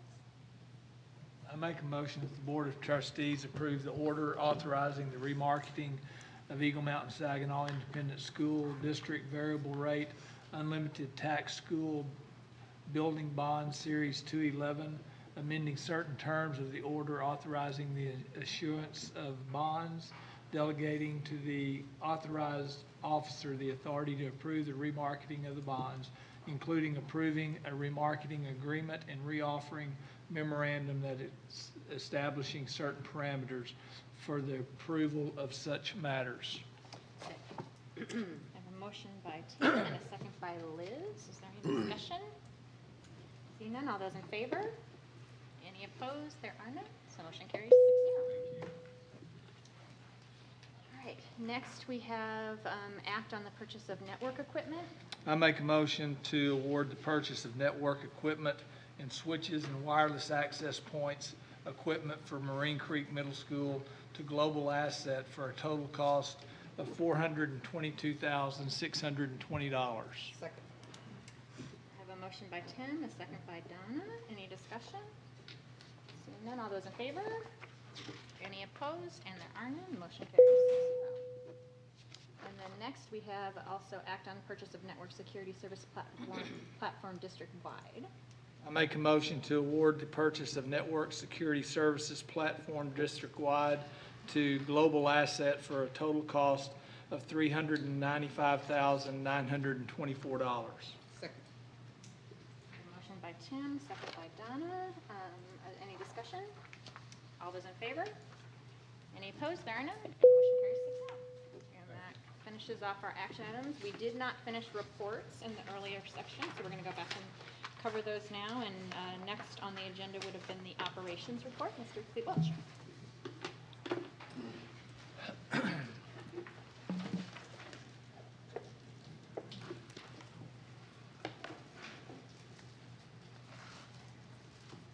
We have a few updates for you on our construction projects. Again, everything's going fast and furious, but as y'all all aware that the rain has not been a friend of ours recently, so we have tried to get around that.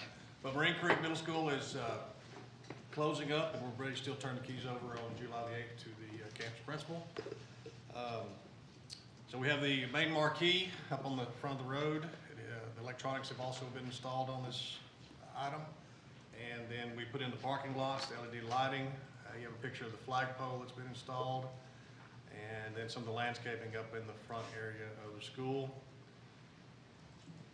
As we move into the main building, we have the trophy cases. We have several of those in there, but that's at that time they hadn't had the glass. The glass is on there now. And you have the main platform stage.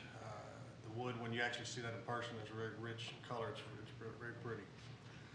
You have the little learning stair wall there where the workers are putting that together. Also, you have the railing for the handrails. There's a couple pictures of that same stairwell, and you have the stair treads. And so you got a couple options on the stair treads. The only one I've ever felt good is kind of a poured terrazzo piece. You can put the rubber on there, but it's not gonna last. It'll last maybe 10 years, and you gotta replace the whole staircase all over the whole building. This is one of those lifetime things, and then we're done with it. So it's a good upgrade to have. This is at the courtyard, the top left, that's kind of the canopy going into the science wing. So you can go from the area B, science area, into the cafeteria, outside the courtyard. I'm trying to show you some windows, storefront things being installed. And these are some of the main hallways, and all the floorings go in at this time. Currently the furniture's going, they're punching the furniture on Wednesday. So the building is just transforming as we speak, but the covers on the flooring will stay down there for a couple more weeks until we get all that accomplished.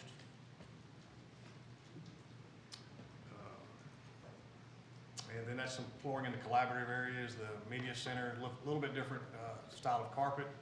And then on the canopy on the tennis area, they have the frame up, but they still don't have the roof on it yet.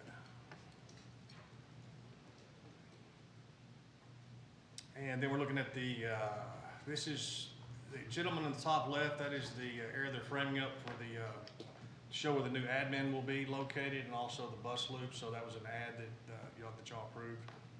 So we'd already have that signage down there, and also for the future elementary and the YMCA. And then the other group is working on the downspouts for the building. They're still about halfway complete on that. And then the bus awning area in the back of Area C has been completed. It's moving right along. I mean, they're doing punch items, and it's kind of an exciting time when you get the furniture in there. Grass is the hardest thing to get right now because of the rain. We have some in the back that we were able to get last week, but I'm sure we'll be another week before we get some. That won't keep us from getting in the building on July the 8th. Any questions about Marine Creek? Copper Creek Elementary, again, you're still trying to come out of the ground, so you're dealing with the weather. But there's the group's still about 2 weeks ahead of schedule, even though they're facing all that. And so I got pictures of the geo wells, and they're on site. At that time, they had 4 of them. We were having a little bit of problem with the group there, but they responded instead of 2 or 1 that was broken. They've upped it to 4 and working to catch back up. And you see some grade beams, some steel in place in the utilities. So it's moving right along, but again, you're just fighting the weather the whole time, it seems like. And more grade beams, more utilities. So that's just constantly what you would see out there. It's just you have a large amount of dirt, a lot of people working. So we poured the first slab last week. So they were finished before sunrise. So you start around 2 a.m. They were done by sunrise. But we have a good group out there watching our interest. You have representatives, at least 2 of them from TMP that are out there. That's your civil engineers. You also have your Alpha, your lab. So every concrete truck that comes out, everything is tested. In fact, more than several of the trucks were sent back. The slump on it was too wet. And so it wasn't a good mix, and they sent them back, and then they tried to bring them back with added stuff, and we didn't use them. So there are people out there looking after our interest out there. Any questions about Copper Creek? Creekview, Highland, and Gilliland. Golly, that's when you go through those schools, it's kind of like you're tearing up the school. And I think it's Miss H. She laughed. Okay, good. I think she would agree with me that we've done that. So the group has moved into the new office area, which was the old library, and so their old office has been demoed and been sealed off, and so as far as hitting our benchmark areas, we're right there. We just got to finish up the libraries and get everybody finalized, and then there's some stuff in the front. There's some irrigation. The gym floors are being sanded down and reworked. We're getting LED lighting and some tennis court resurfacing. So it's all progressing, but it's a very stressful time for the campus having to endure that. So I think the contractor and the campus have coexisted and done a great job communicating with each other. And that's no longer there. That picture is history. And then The one at the second floor where the carpet's been ripped up, that is now completely VCT tile, getting ready to wax it and ready for school. And David's here. Are you glad he's here? I'm glad he's here. He's been so silent. I mean, they were okay, the first move was pretty, at Creekview was pretty rough. And so David was ready for the second day, so he had the heads up that it maybe not be as great, but it was a great second day move. We had a new crew come out. So they've done a great job. Again, he's getting a lot of landscape out in front with trees and irrigation, things that campus has never had. And also that's going to help our foundation all around that building. Sorry about that.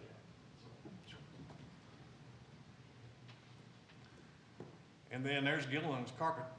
So that's been in there for a long time, and so by now they should already start putting some of the new carpet in place in Gilliland. Any questions about those projects? Okay, the next one will be the Bryson project. Again, struggling with the rain. The slab was poured on the gym. That's probably going to be the hardest thing because that's the only one that's really outside, besides some of the irrigation. And it has, it serves a lot of students. So we're going to have to keep trying to stay up on that project. And hopefully we can get vertical with the CMU block here pretty quick. You see the new basketball court and they have little areas where they have little hop, skip, and jump areas. And then the bottom left with the chain link fence, that's the formed up for the new well house. And then when you walk through the hallways where the fire sprinklers, that's just a big construction zone. So pretty dusty area, but they're moving fast on that. And also working on the kitchens at this site also and the other two elementaries. This is one we'll have to watch just simply because of the gym and the amount of that we have to do there. Hopefully we'll get some dry weather. And speaking of dry weather, Boswell, this is the parking lot at Boswell. So when you pour this emulsifier on there to rejuvenate the parking lot, you need to be hot, dry, not humid, wet. So it's taking a little bit longer for it to set up, but the whole parking lot, the county came in and assisted us, and they did from the fine arts facility all the way to our new little marching band area. So once that cures, they'll stripe it, and then it'll be ready for our band.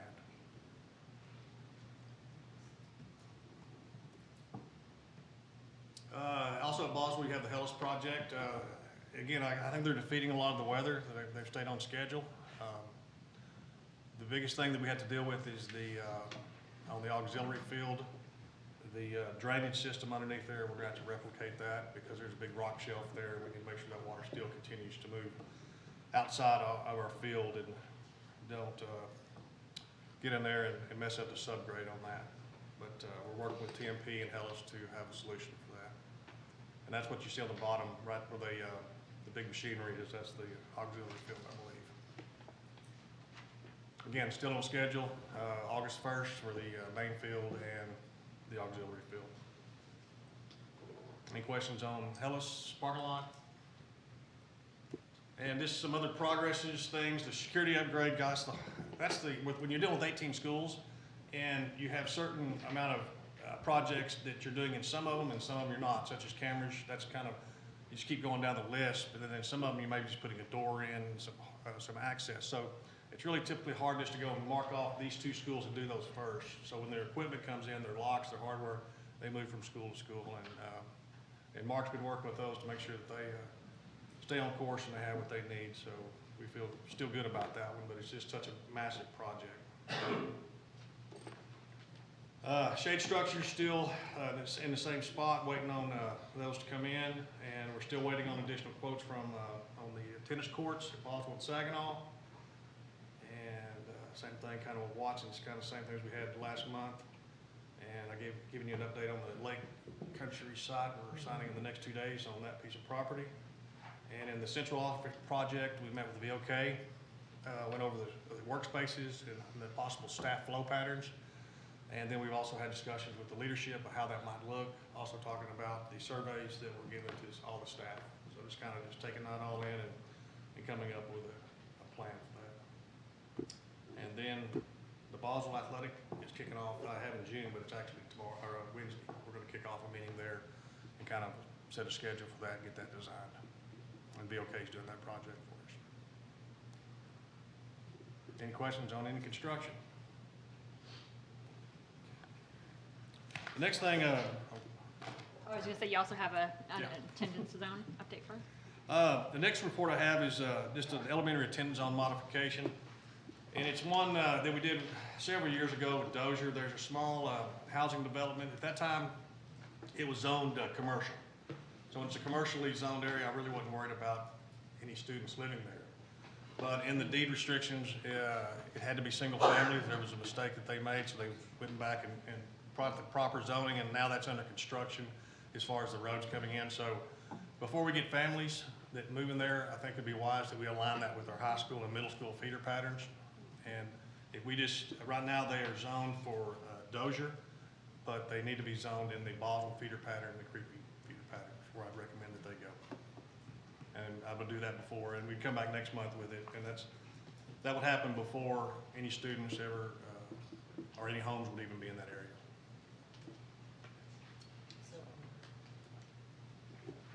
Any questions about that?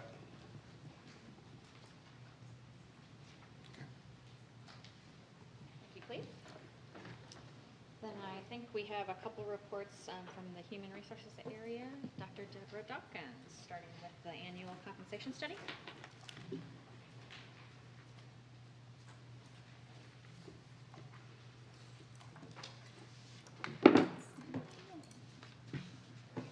See mine up first, sorry about that.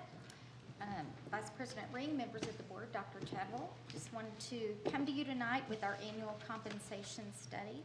So this begins on page 111 of your board packet.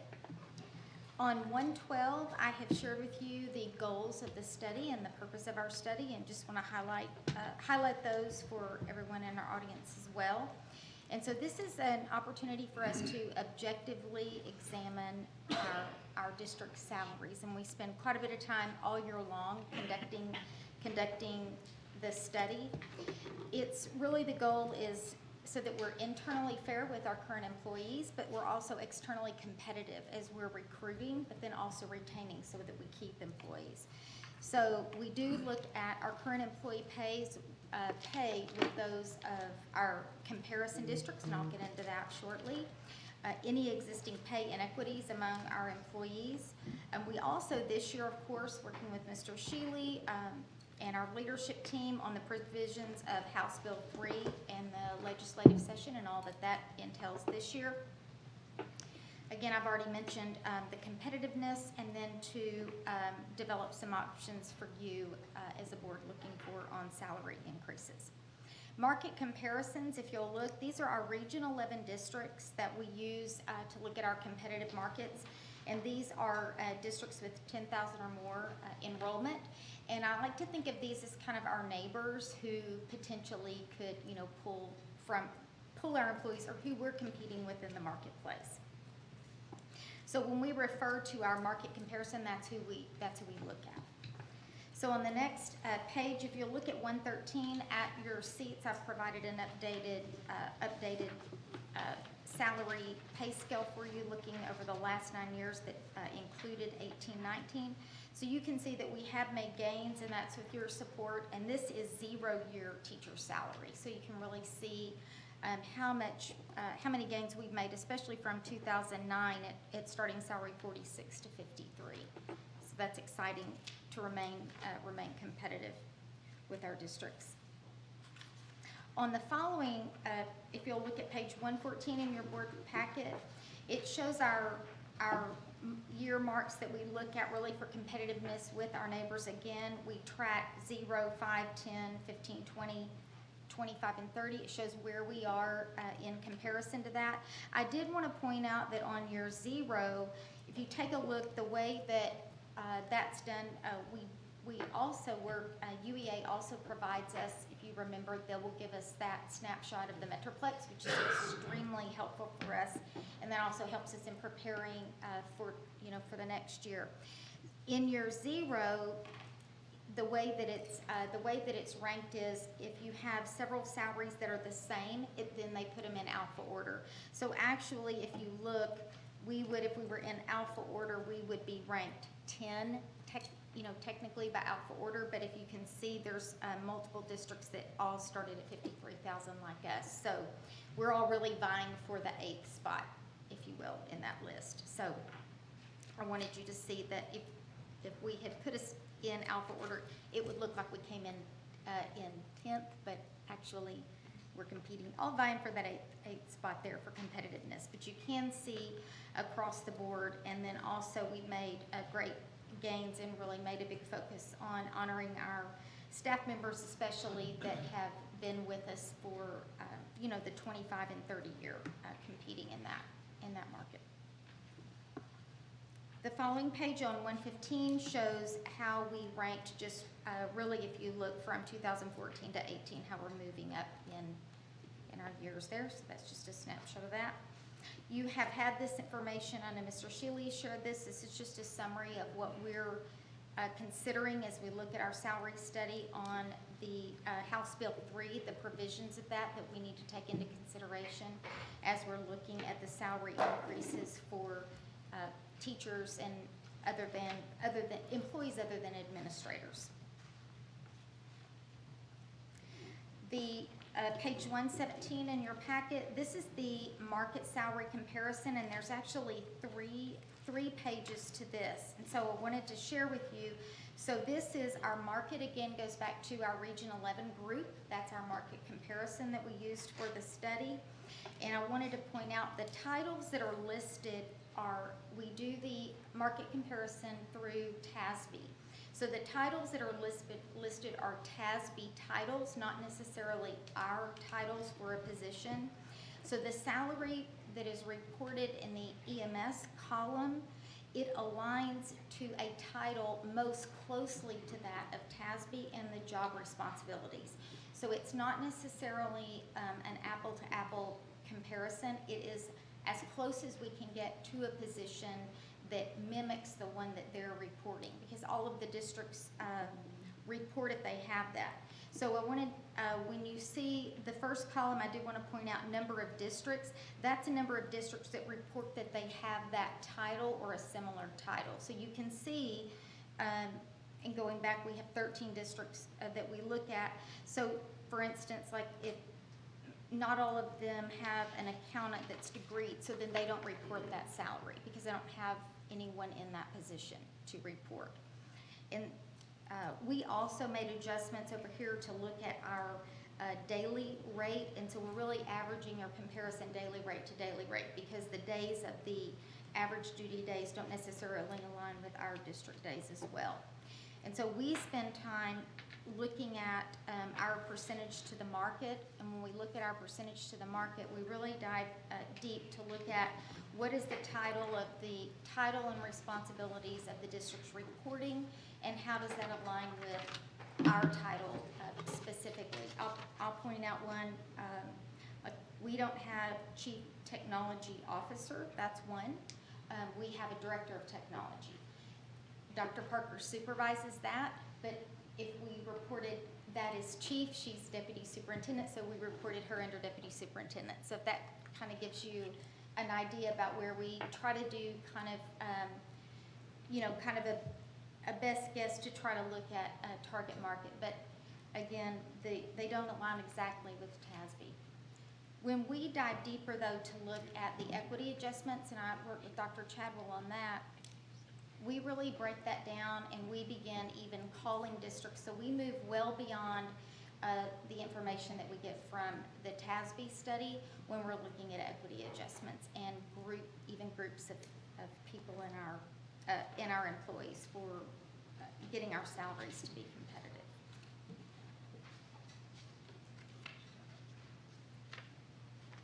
competitive. Questions on our salary study?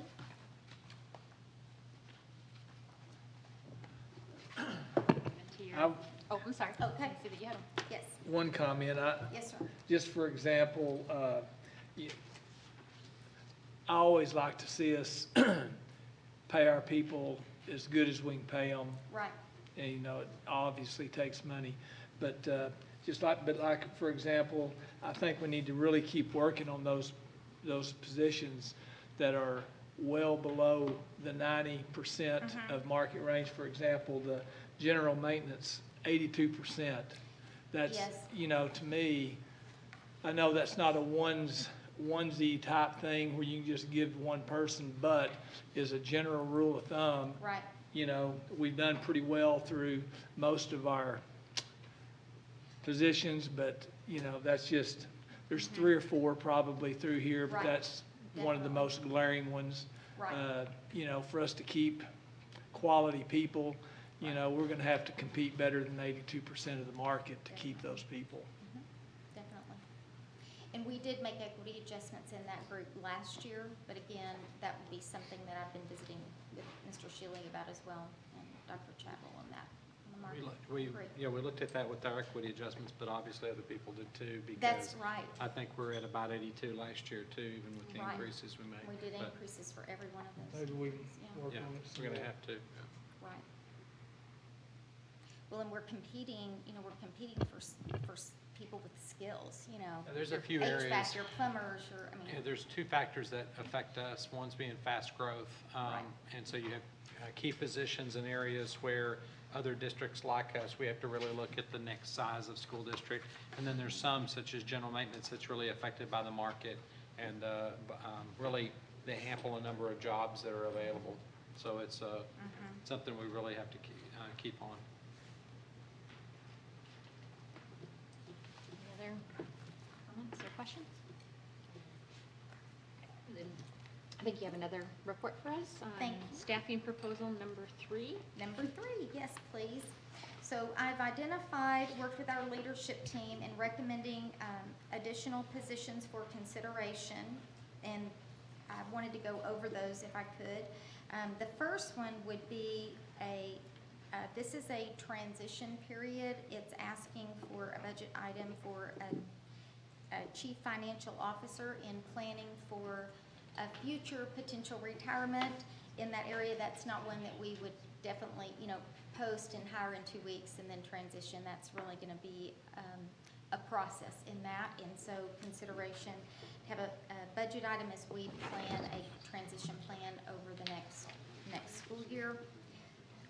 In looking at the special education teacher positions and then also the special education aide positions, I want to couple those. I've worked with Dr. Hughes on growth. We've had, we spend a lot of the spring doing evaluations and assessments on students, and then anticipation of eligibility, increased students with needs for the following year. So instead of coming back and saying in September, October that we need additional positions, we would bank these, we would put these in basically on hold and use those for growth. I would like, so I did want to say that those aren't dedicated. That's why we have district-wide. So as we have the need and as students meet eligibility and the needs increase by campus, that we can tap into those. Title I, Dr. Jones mentioned this earlier, that we will have two additional title campuses, and that's Greenfield and Dozier. And so we are requesting those positions that are federally funded, the Title I instructional coach, so we have those on all of our other title campuses. So that would be commensurate with that. Stipends, we've got several stipends requesting, all of the middle school stipends for Marine Creek Middle School, so that would be every coach, you know, UIL, all of the stipends available for Marine Creek Middle School. Then also, Sean Bell had requested middle school theater arts. We've taken a look at our middle school theater arts, and they do not receive a stipend. In looking at our market, and again, this is a market analysis as well, our neighbors, Northwest, HEB, Birdville, Keller, all offer stipends for that. There's a lot of duty outside of the school day for theater arts, as are many other extracurricular. And so we are requesting a stipend in the amount of, the total for that is $17.50 per stipend. So that would be for six of those. And then an additional stipend, high school percussion. And so this would be a stipend for $3,000. We have no stipend allowance for our high school percussion, which is our drum line, that actually work and prepare our high school and middle school students to compete in drumline competitions. And I know that they do work many times kind of outside of the calendar, even in the summer. And so there's not a stipend for that, so we're requesting that. And then we are also looking at, the last one I'd like to point out is our Title I coaches. We have those, so that would be all elementary campuses that are Title I elementary campuses. Those coaches actually currently are on the same days as a teacher, and so that really doesn't give the campus administration or Dr. Jones an opportunity and Ms. Summerhill to work with them outside of the calendar days for teachers. So just asking for a few additional days for them. So that's quite a lot of information. So I would like to, on any of the teaching positions, request a position to post, however, not on the growth positions on SPED. So request to post the title positions. Any questions on those? The 131 ties to exactly what? Excuse me, which The one? it's both? I'm sorry, which one? So both are covered completely? The additional days and okay, the 116 is completely, 100% covered? Yes. Yes.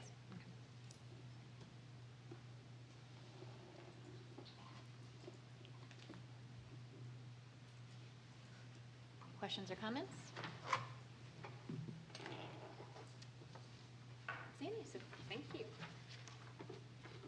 And I did, go ahead, I'm sorry, you were saying on that 192, I went ahead and made those coaches 192 at the top, and I reclassed everybody else at the bottom. Is that what you were asking? I think it is.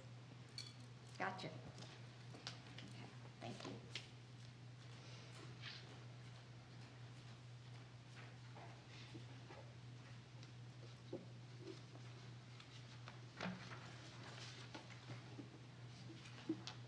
I think that covers our report. Oh, no, we have one more I'm sorry. Driver Traffic and Safety Education Services for EMS ISD and Mr. Steve Griffin.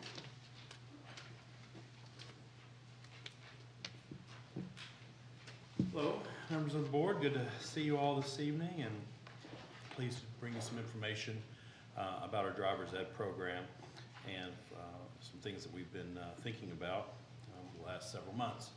As you know, our driver's ed program has been within the district for quite some time. Move that there. And in fact, we have several of our teachers here tonight that are very interested in what's going on.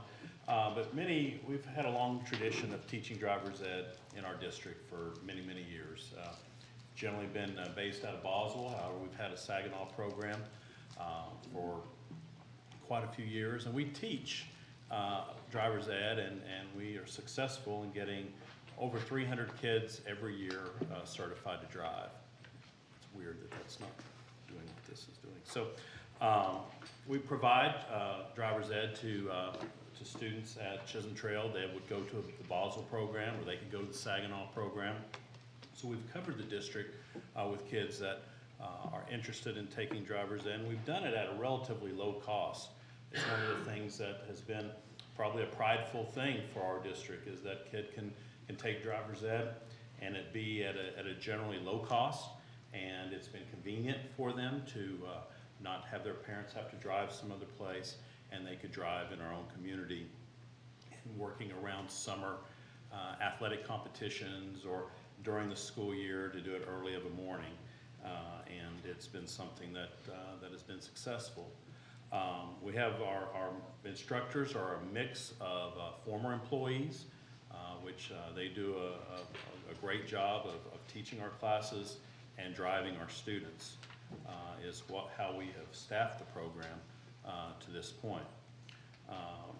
Our car situation over the course of the year has ebbed and flowed, and from time to time we have a crash or a fender bender, and luckily we haven't had too many of those, but there is a toll as you're keeping cars and maintaining cars and putting miles on cars. We've had quite a bit of mileage in our cars. Our car fleet is one that is in a situation that needs to be, would need to be replaced. And we have over the course of the years, but we're getting at a point that we probably need to replace a car every other year. So as we're looking at where our program is at and what we can do to maybe better serve all of our students in our district, we went out and looked at if there would be any type of a partnership that we could work with that could provide possibly more driving opportunities, have it at multiple high schools, and be able to take care of some of the programming that we're not able to do. For instance, there's online testing is something that is possible, and we have went out and looked at what that might look like. We have 6 full-time driving instructors, and we have 3 or 4 that work with us as they can, as it relates to their teaching schedule. Why would we need to change, and what would the vendor could offer? What is something that, why do we need to do this? Well, one of the things is that the availability of instructors could reduce significantly in the next 2 years. The company in which we are seeking to partner with went through an RFP proposal. Probably didn't mention that. RFP submission, and Greenlight Auto would be responsible for providing as many instructors that we would need if our instructors, for whatever reason, were to decline and not be able to do it and to meet the needs of all the students that we have. There's a need to modernize the delivery of the program through the online coursework. This company has a opportunity and combination of online and in-person coursework.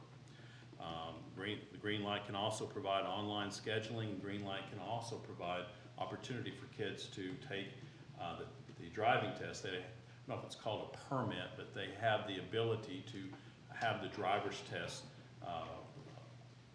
performed in our own district, and that is something that is also, if you haven't been to DPS lately, I had the great opportunity to be there the other day, and it's quite an interesting situation when you go to DPS, and if we were able to have these things in our own district, it'd be another convenience for our students. Protections, as we said, we have wonderful employees that have taught driver's ed for many, many years, and as part of a negotiation process, going with a vendor, we will protect their pay to be at the same rate of pay that we pay them right now. That's a protection that would be in the agreement, and that has to be, or we would not be able to do business with that vendor or any other vendor. The fee structure for students, it will go up. I don't want to tell you that it won't go up, but it's a reasonable uptick in the amount of money that a student would pay, and we've got a protection that it cannot exceed so much money within 3 years. Of course, going out with a partnership, they're a business, and business partners want to make money, and that's really never been our focus. But they can bring to us many things that we've never been able to advance, or we've just kind of kept doing what we've always been doing at the rate that we've been doing it. And this might be an opportunity for us to expand, not have the worry if we're making any money, if we're covering costs for an auto that might need $8,000 or $10,000 worth of work, and will take some of the liability off of us for a driver's ed program. The program will be at all 3 schools. At some point during the year, we'll have schedules that are off and on at all the high schools. And I was thinking, doing the numbers, 20,000 students, got about 6,000 high school students. Doing the math, there's a fourth of them that are going to be between 15 and 16 years old. I think that's 1,500 kids. There's 1,500 kids that are possible driver's ed participants, and we're doing about 350, and there's quite good amount of folks who want to participate, I do believe. And our recommendation is that we would negotiate with Greenlight to make sure that what they said they would do is what we've asked them to do, and that we would fulfill the things that we said we would do with them as well. If the negotiations went poorly and it didn't work, well, we would continue the driver's ed program as we have it from here. And we would expect that this would begin sometime January of 2020 is when we believe that this partnership could begin. So it's quite a bit, and many of y'all probably have experience with our driver's ed. And again, I want to thank our drivers who are here today, because they've done a super job, and I feel like they'd be protected going with this type of vendor partnership. Will all of the drivers not have to worry about losing their job if they want to continue, so they all have that right? Yes. And how do they feel about that? I'm sure you've surveyed them. Well, I'm sure they're a little uneasy about that. Anytime going to something new and someone that you don't know, I'm sure they're a little bit uneasy about it. And during this process, it's hard for me to communicate with them exactly what we're doing, because by the RFP limits, I'm really not able to go out and spread all the word about this. So most of this they're hearing for the first time as it relates to the thought process, but they've been informed, that this was on the docket and could happen, and that we're investigating it. So I feel confident about that. And what is the current? What are students currently pay for driver's ed? $335. $335. Yes, ma'am.